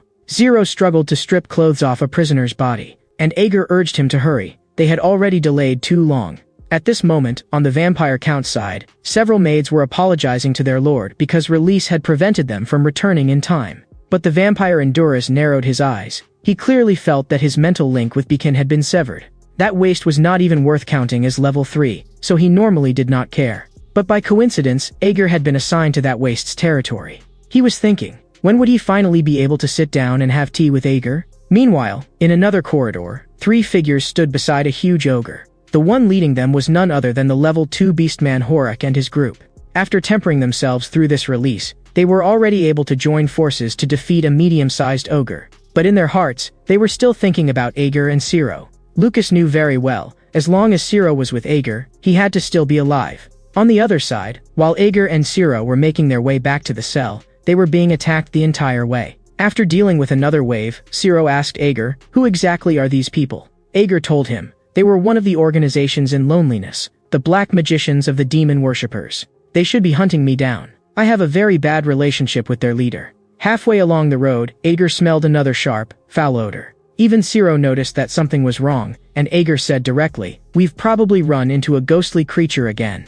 Aeger looked at the ugly thing, called out its name, Osu, and told Zero to deal with it. It's a strong enemy, but for the current you, it shouldn't be difficult. Ursu looked strong, but Zero believed Grandpa would not lie to him. He transformed on the spot and charged forward, throwing a punch at the monster's head, and unexpectedly knocked it down with a single blow. Zero immediately felt, I can win. But in the next second, Zero was smashed hard into the ground by the ghostly creature. When prisoners encountered ghostly creatures in the corridor, there were many ways to die. Maybe their combat power was insufficient, but usually that was not the truly fatal part, because ghostly creatures released dark aura, and the essence of that thing was fear. And ghostly creatures were basically all level 4 or above, not to mention levels 1 and 2. Even level 3 would be affected, unless you could face the darkness in your own heart. Zero fought Usu back and forth, but still could not finish it off, because Zero did not yet have an innate ability. Just then, layers of ice swept toward Usu. The moment Aeger saw that, he knew she had arrived, so he asked, You've seen your sister? I have, and I also delivered your regards to her, and she was very happy. With a casual strike of her hand, the powerful ghostly creature was instantly frozen into an ice statue. Aeger could even more clearly feel how strong this girl was. She seemed to have broken through again. Her ice ability was absolutely enough to rank among the top 30 in this prison. Right after they finished dealing with Yusu, Zero leaned against the corridor wall and curiously looked at this snow-white older sister. She had actually dealt with Usu in just one move. The Usu that had been so arrogant a moment ago had been frozen into countless fragments and crashed to the ground. And Shiro could tell that she and Ager were very close. With a smile, she asked Ager to help her find her cell, saying she had just returned from the arena and gotten lost. From behind, Shiro quietly thanked her, only to see Alice casually glance back at him. Shiro could clearly feel that she did not like him very much. At this moment, on the other side of the corridor, the level 5 black magic swordswoman of the demon worshippers, Suvalin, was complaining. Seeing the miserable state of the guy beside her, her anger flared instantly. How did I end up in the same group as him? Not only did he act on his own, he even got his connection with the ghostly creature forcibly severed. Now he's turned straight into an idiot. He'd be better off dead. But this was an order from Commander Darkus, so Suvalin could only swallow her frustration. Just then, Suvalin's eyes sharpened. She sensed that the subordinates connected to her nearby were dying one after another. The target had probably been found. Suvalin immediately took her men and the necromancer's saddle and rushed toward the direction where her subordinates had died. On the other side of the corridor, the group had just dealt with another black magician. Alice said to Ager, it looked like they had planned this in advance, gathering together the moment release began. Shiro watched how familiar Ager and Alice were with each other, then gathered his courage and asked, Big sister, when did you and Grandpa meet? Were you this strong from the very beginning? Looking at the restless look in the boy's eyes, Alice felt that he had been paying attention to her all along. He had probably always followed Ager, and now had developed a competitive feeling toward her as well. Alice said to Shiro, 7 years ago, my sister and I were framed. When we first came in, our hearts were full of despair. We had nowhere to go and had even thought about ending our lives. But Grandpa pulled us back. He also taught us how to become stronger, so that we could enter the arena. At that moment, Alice suddenly turned her head to look, and killing intent instantly pressed out from her eyes, while Ager said helplessly, why do these annoying pests keep coming wave after wave? At that moment, Shiro saw dense figures at the other end of the corridor, and the feeling was exactly the same as when facing Usu earlier. It was so oppressive he could hardly breathe. Suvalin stared at Ager, the target right in front of her, and directly gave the order, bring me that old man. The black magicians charging forward simultaneously gathered magic in their hands. Alice stepped forward. Leave them to me, Grandpa. I've always wanted you to see what I can do now. In the next second, the group of black magicians all raised their hands together, and blazing flames wrapped in black energy swept toward them. Alice raised a hand and pressed down, and countless ice spikes burst up beneath the black magician's feet. The ice spikes surged straight into the crowd, and each time they passed a person, even more icy thorns erupted beneath their feet. Watching the scene, Ager felt as if his thoughts were being dragged back to the past. The image of the two sisters holding each other and crying seemed like it had happened only yesterday. The black magicians had absolutely no power to fight back before Alice. She can stand on her own now. Alice released cold air and ice spikes wildly. She hated anyone interrupting her while she was talking with Grandpa. Ager had not expected that they had already grown enough to stand in front of him. Alice silently said in her heart, snowflake armor. In the next instant, ice clung to her clothing and formed armor. She even wanted to thank these bastards, because now, she could finally be of help. Using this battle, she could also stay by Grandpa's side a little longer. Shiro stared at Alice in shock, like an ice queen. He could not help asking Ager how she could possibly be this strong. Feeling the surging chill all around them, Ager said, Alice's cold aura can be regarded as a branch of elemental ability. In the universe, there are light and darkness, and also lightning, wind, fire, earth, and water, a total of 7 elements. Cold aura is the result of cultivating her water element to a certain level. The Usui dealt with before carried the darkness element, and that was one of the reasons it was so powerful. Shiro muttered blankly, elements. Ager frowned. They actually brought that thing too? Alice immediately sensed it as well. That aura was far too obvious. Headcutter among the ghostly creatures, this was not the kind of thing people could casually control. Ager looked at Saddle. I didn't expect that even after turning into an idiot, his ability would still be this troublesome. Then Ager called Shiro over in front of him. He formed seals with both hands. You're still struggling to deal with them right now, so I'll help you a little. Next, I'm going to establish a connection with you. At the same time the connection began, Ager said to him, treat it like telepathy. It'll last only a few minutes at most. During those minutes, remember the feeling. At this moment, Headcutter clung to the corridor wall and charged toward them like a spider. Just before it pounced, the connection between Ager and Shiro was completed. Shiro successfully transformed into a werewolf and urgently asked, what am I supposed to learn?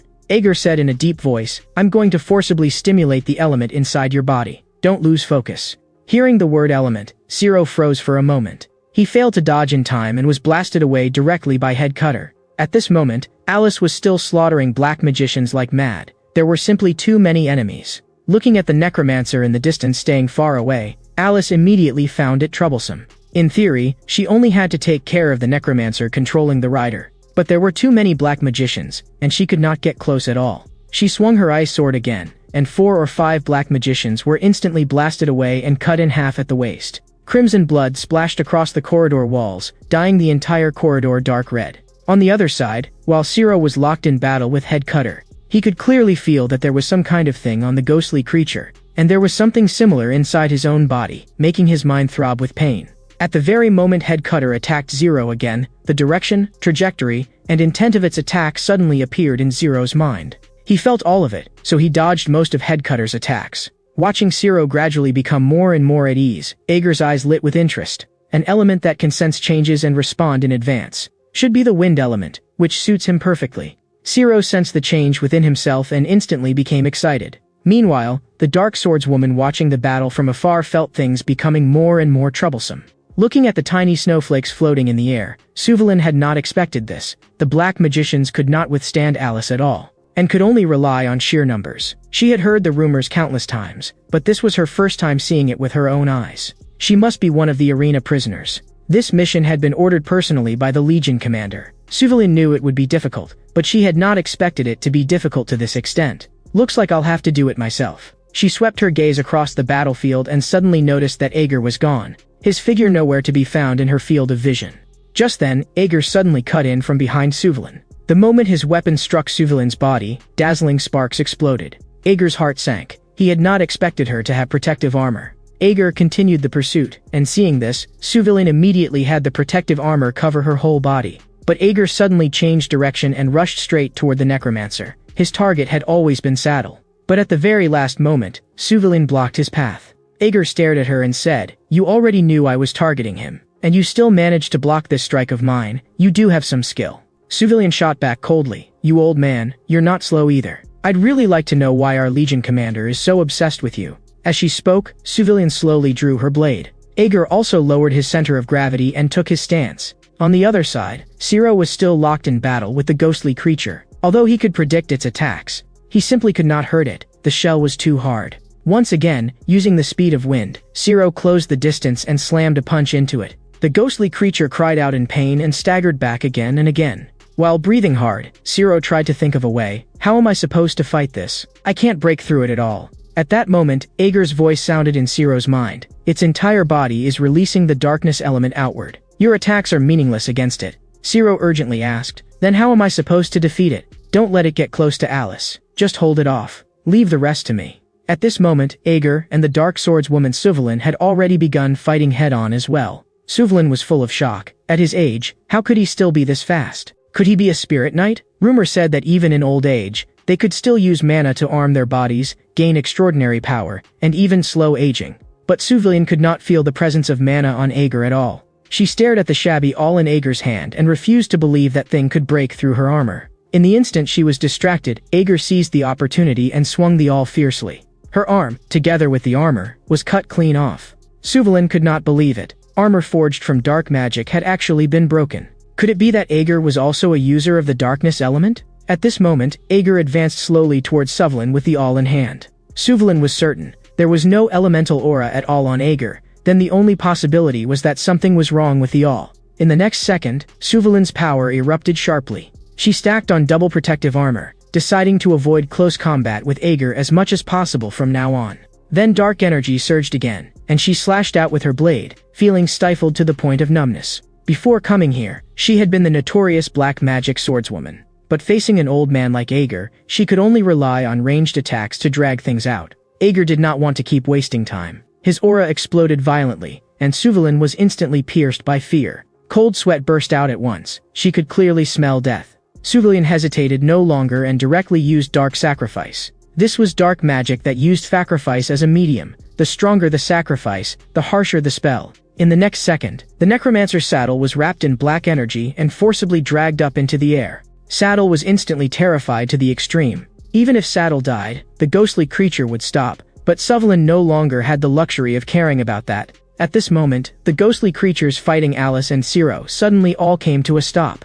Zero and Alice exchanged a glance, completely unable to understand what had happened. Immediately after, the huge ghostly creature crashed to the ground, making the corridor tremble with the impact. Zero was stunned for half a second. He did not understand why, but he really had just gotten his life back because of it. He had been fighting too long, and his body had already been drained dry. Alice immediately retreated behind Ager, while the darkness around Suvlin had grown so dense it had turned pitch black. Alice's eyes were full of worry. She believed Ager would win, but she did not want him to get hurt. At this moment, Suvlin's dark aura was several times thicker than before. She compressed all the darkness into her blade, then slashed at Ager with one strike. The power of darkness rushed toward Ager like a flood. Ager stood where he was, as if he had not moved at all. The instant the darkness touched Ager, a violent explosion erupted. Suvlin stared at the center of the explosion, trembling with excitement. She was certain she had hit him.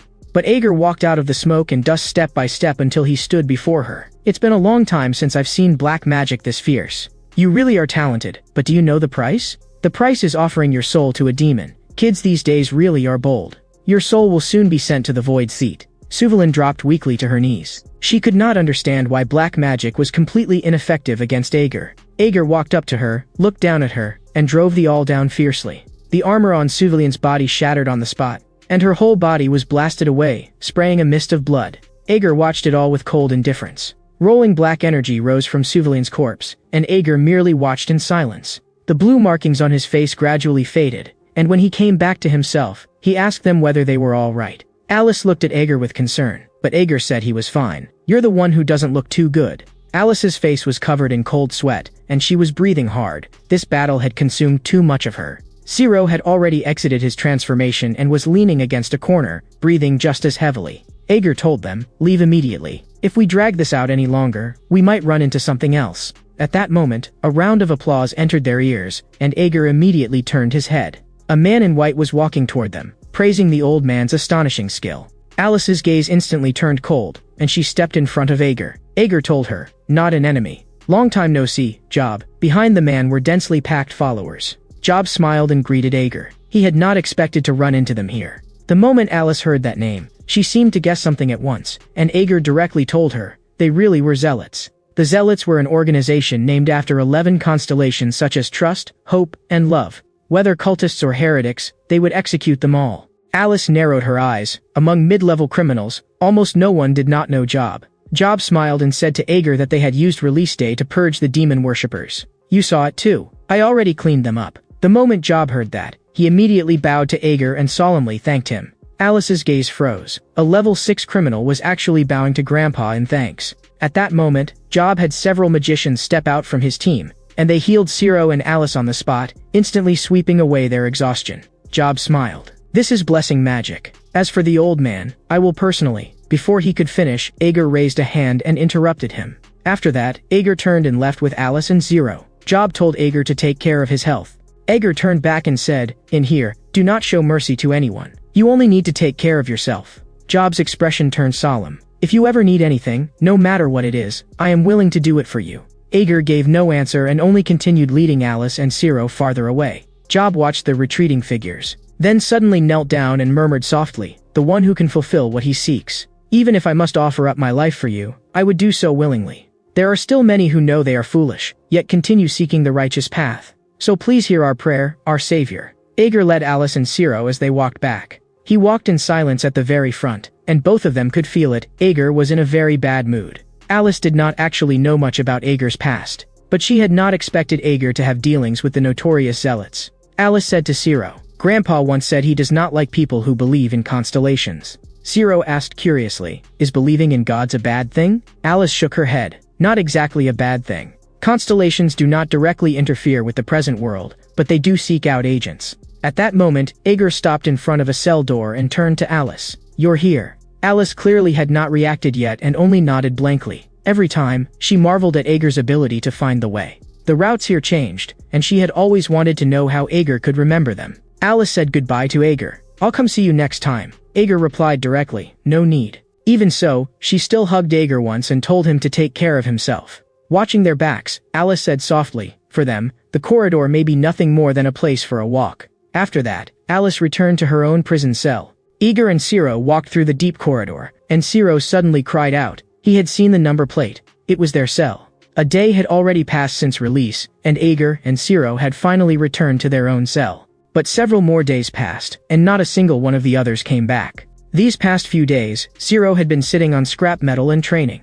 He kept meditating, replaying what had happened over the past few days. The old him had always hesitated and could only survive by relying on his brother's protection. But now he could kill decisively and even switch forms. More frightening still, his way of thinking had changed too. Now when he looked back on the past, he only felt that his former self had been too cowardly. Watching Zero's back, Ager thought to himself, it seems his spirit has awakened as well. At that moment, Zero twitched his nose, clearly smelling a strange odor. Seeing Zero jump down and say the smell was getting closer, Ager replied, Magan is probably back. He probably used his source power in battle, which is why his smell turned like this. Ager also sniffed. This nasty smell is like the scent of medicinal pills. Actually, Magan is no different from Pecan, so you know what to do. Zero nodded heavily. He would not hesitate anymore now. At that moment, Magan walked in with all his men. The old man and the young boy stood in the open space, watching Magan's group coldly. Magan laughed loudly. It's so good to see you again, old man.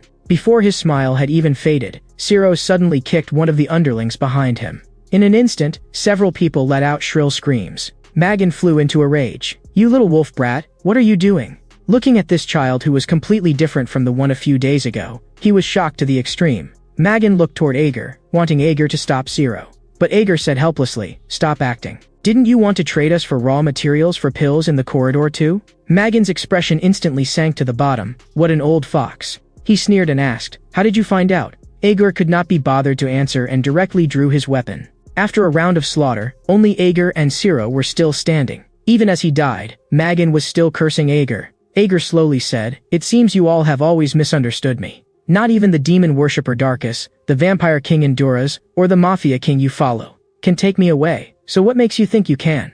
Looking at the hatred in Magan's eyes, Ager felt a chill in his heart. I really am old, I've even started talking too much. Then he ended it cleanly and directly sent Magan on his way. At this moment, inside a tightly secured monitoring room, a blue light flashed across the equipment in front of the chair. Sitting in the chair was the warden of the Planet Loneliness prison, Suryasenagleg. He respectfully said to the person before him, I have already sent you the relevant report on Ager, Lord Karisman. Karisman glanced at it. Ager still likes slaughtering people everywhere. Yes, which is why I ordered Ager to stay in a solitary cell for 2 weeks. To avoid drawing the attention of the cosmic government and the church, I made him hide for 66 years, but he can hardly stay hidden much longer. And just in time, the king of the lycanthropes is on his way to confirm the condition of the merchandise. The warden let out a sigh. I only hope this mission will be the last time we have to give Ager pills. Also, the demon-worshipping Legion commander is pursuing Ager, and conflict may break out after the opening. Karisman smiled faintly. He can handle it himself. It's been so long that I've gotten used to observing him.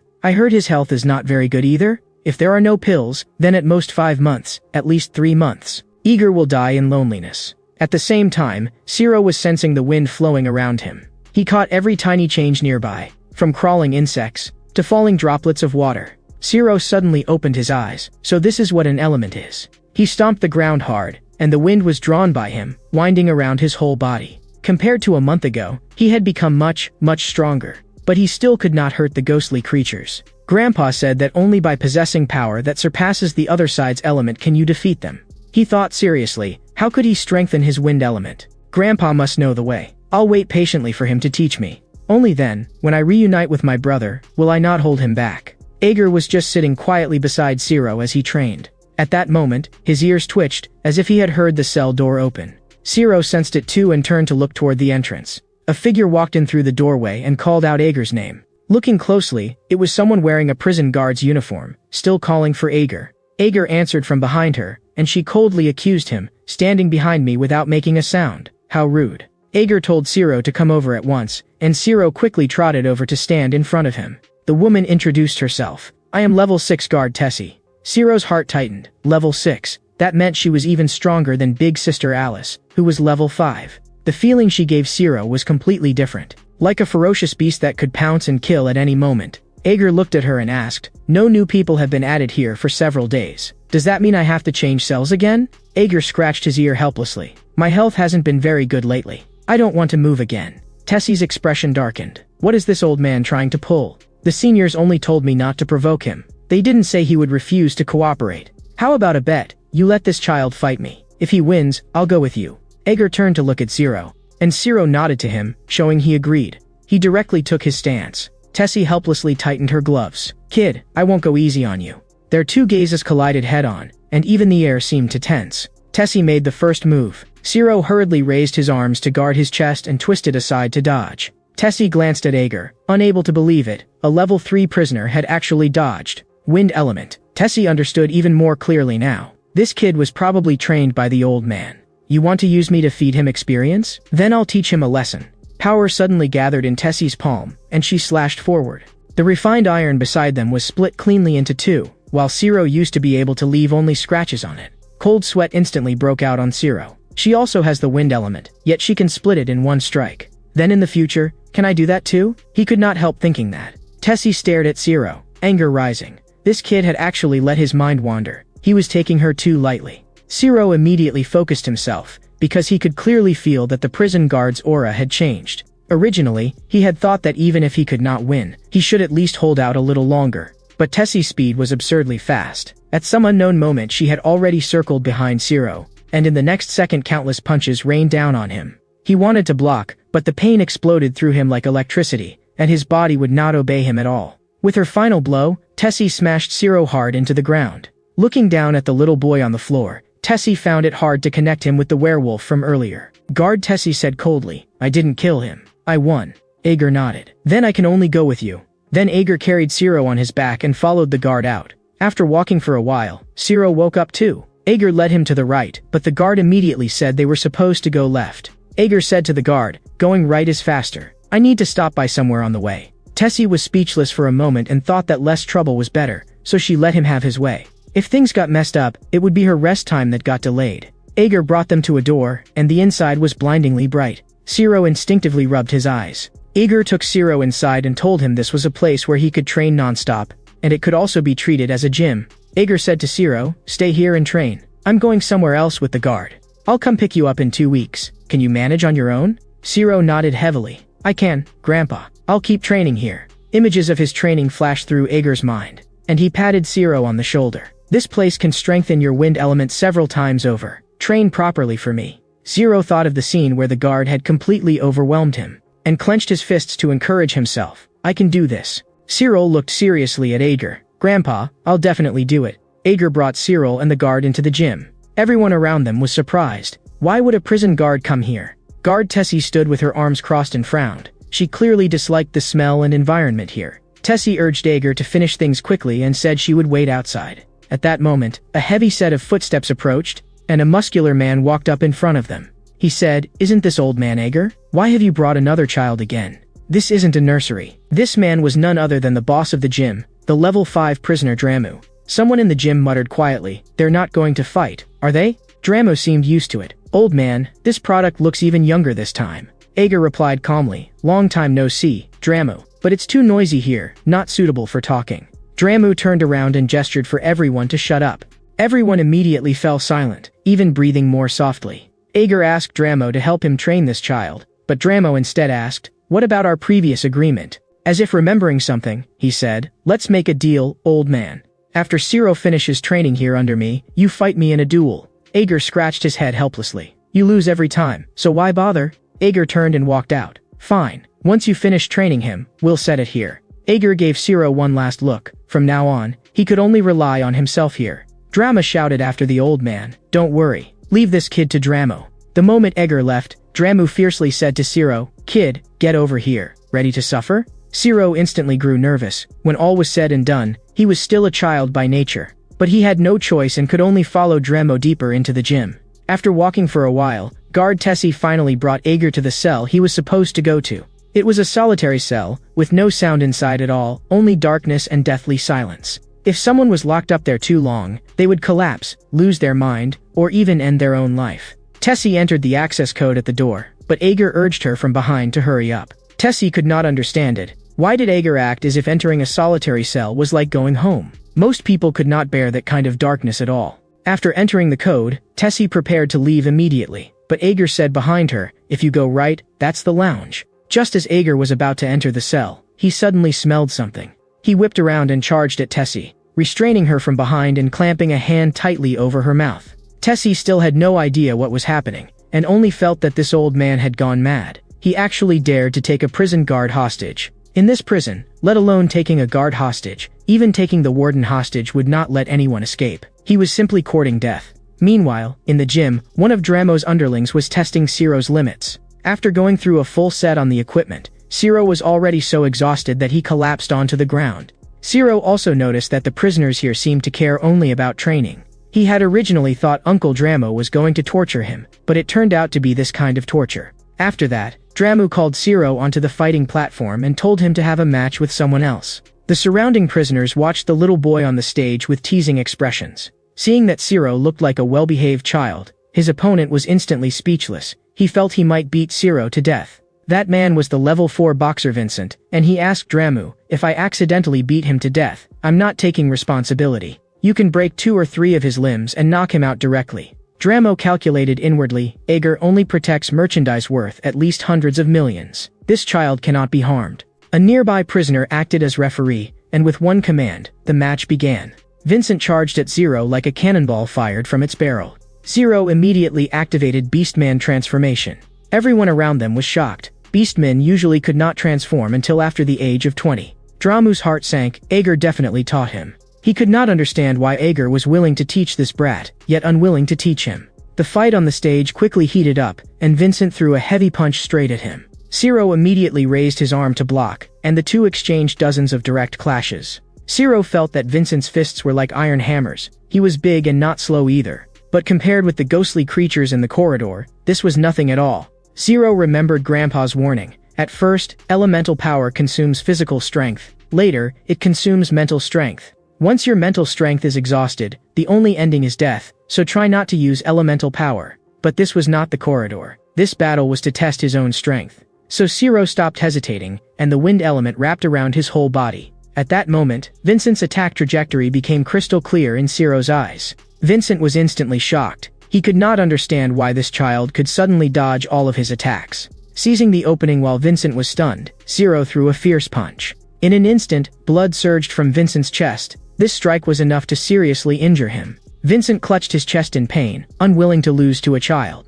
But after struggling a few times, he still collapsed with resentment. The crowd instantly erupted in discussion. No one could believe that Ciro was the one who won. Dramu had not expected the child sent by the old man to be this fierce. Even Vincent, who had just advanced to level 4, had been beaten down by him. That was because elemental power was originally a skill that only level 5 could master. Even with the old man's guidance, it was absolutely not easy for a level 3 prisoner to learn it. Dramu instantly had the urge to step in personally. He cupped his fist towards Ciro. "Next, I'll be your opponent." Before the words had even finished, a massive iron fist wrapped in fierce force smashed toward him. And Ciro did not even have time to think. He could only keep dodging. At this moment, Ciro had almost no power to fight back. He wrapped the last trace of wind element in his body around himself. But he still could not dodge Dramo's iron fist. That punch hit Ciro so hard he spat blood. The gap with a level 5 prisoner was a qualitative difference. Immediately after came another heavy punch that blasted Ciro straight away.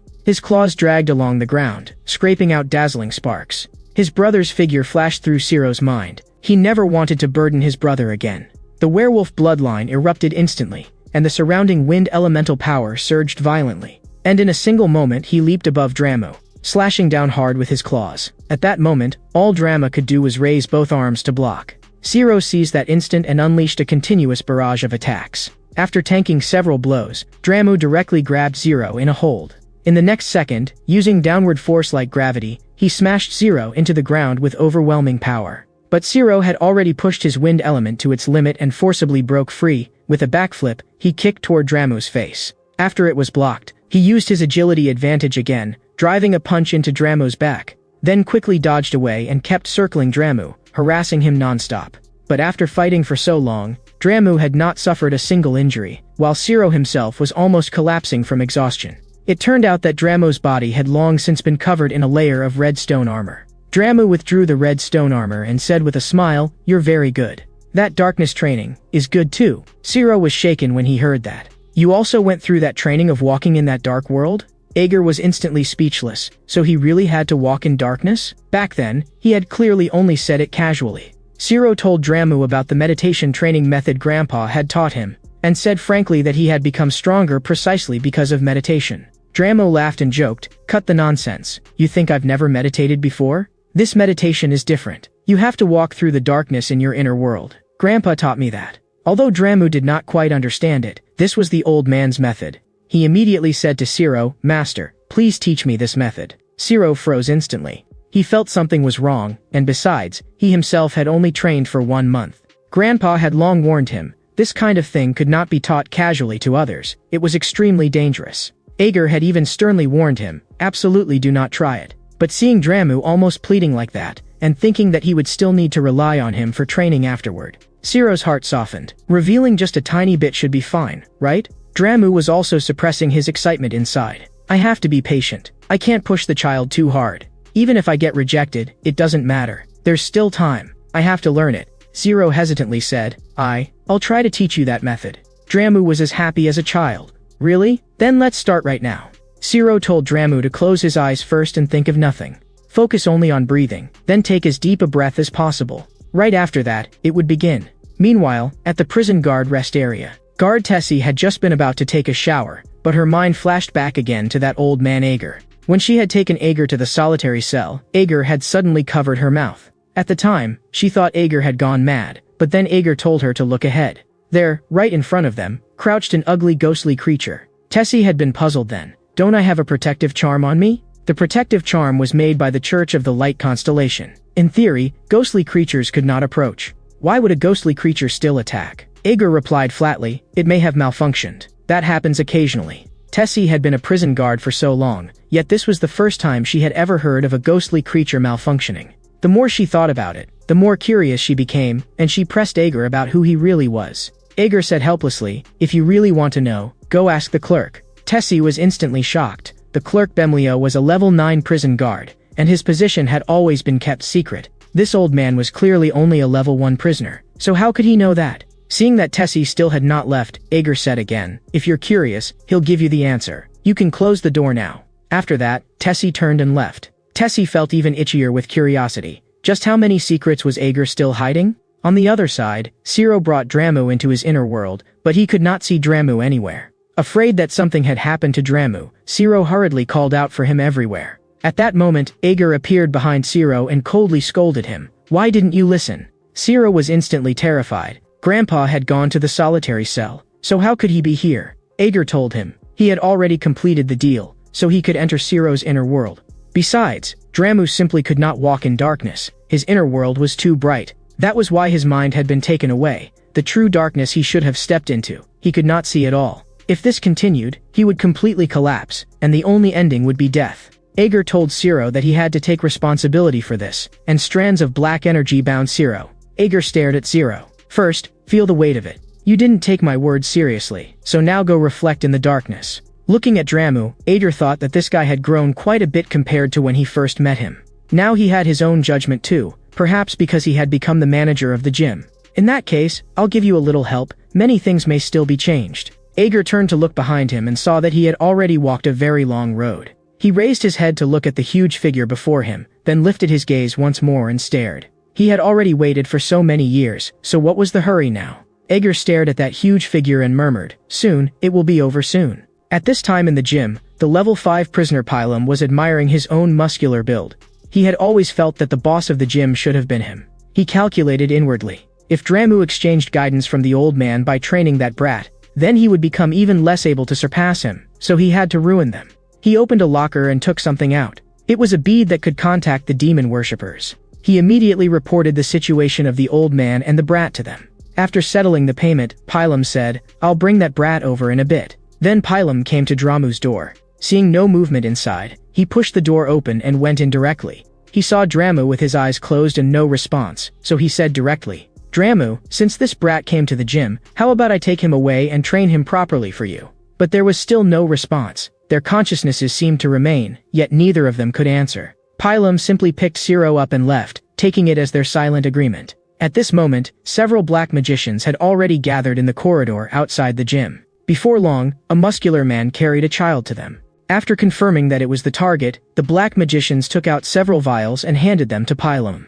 Pylum accepted the vials and turned to leave. The black magicians laughed in low voices. As expected, he's just a muscle-brained idiot. Meanwhile, Dramu's entire body suddenly convulsed violently. In the next second, he jerked awake. Dramu was drenched in sweat, his face flushed red. He looked around and suddenly realized that Siro was gone.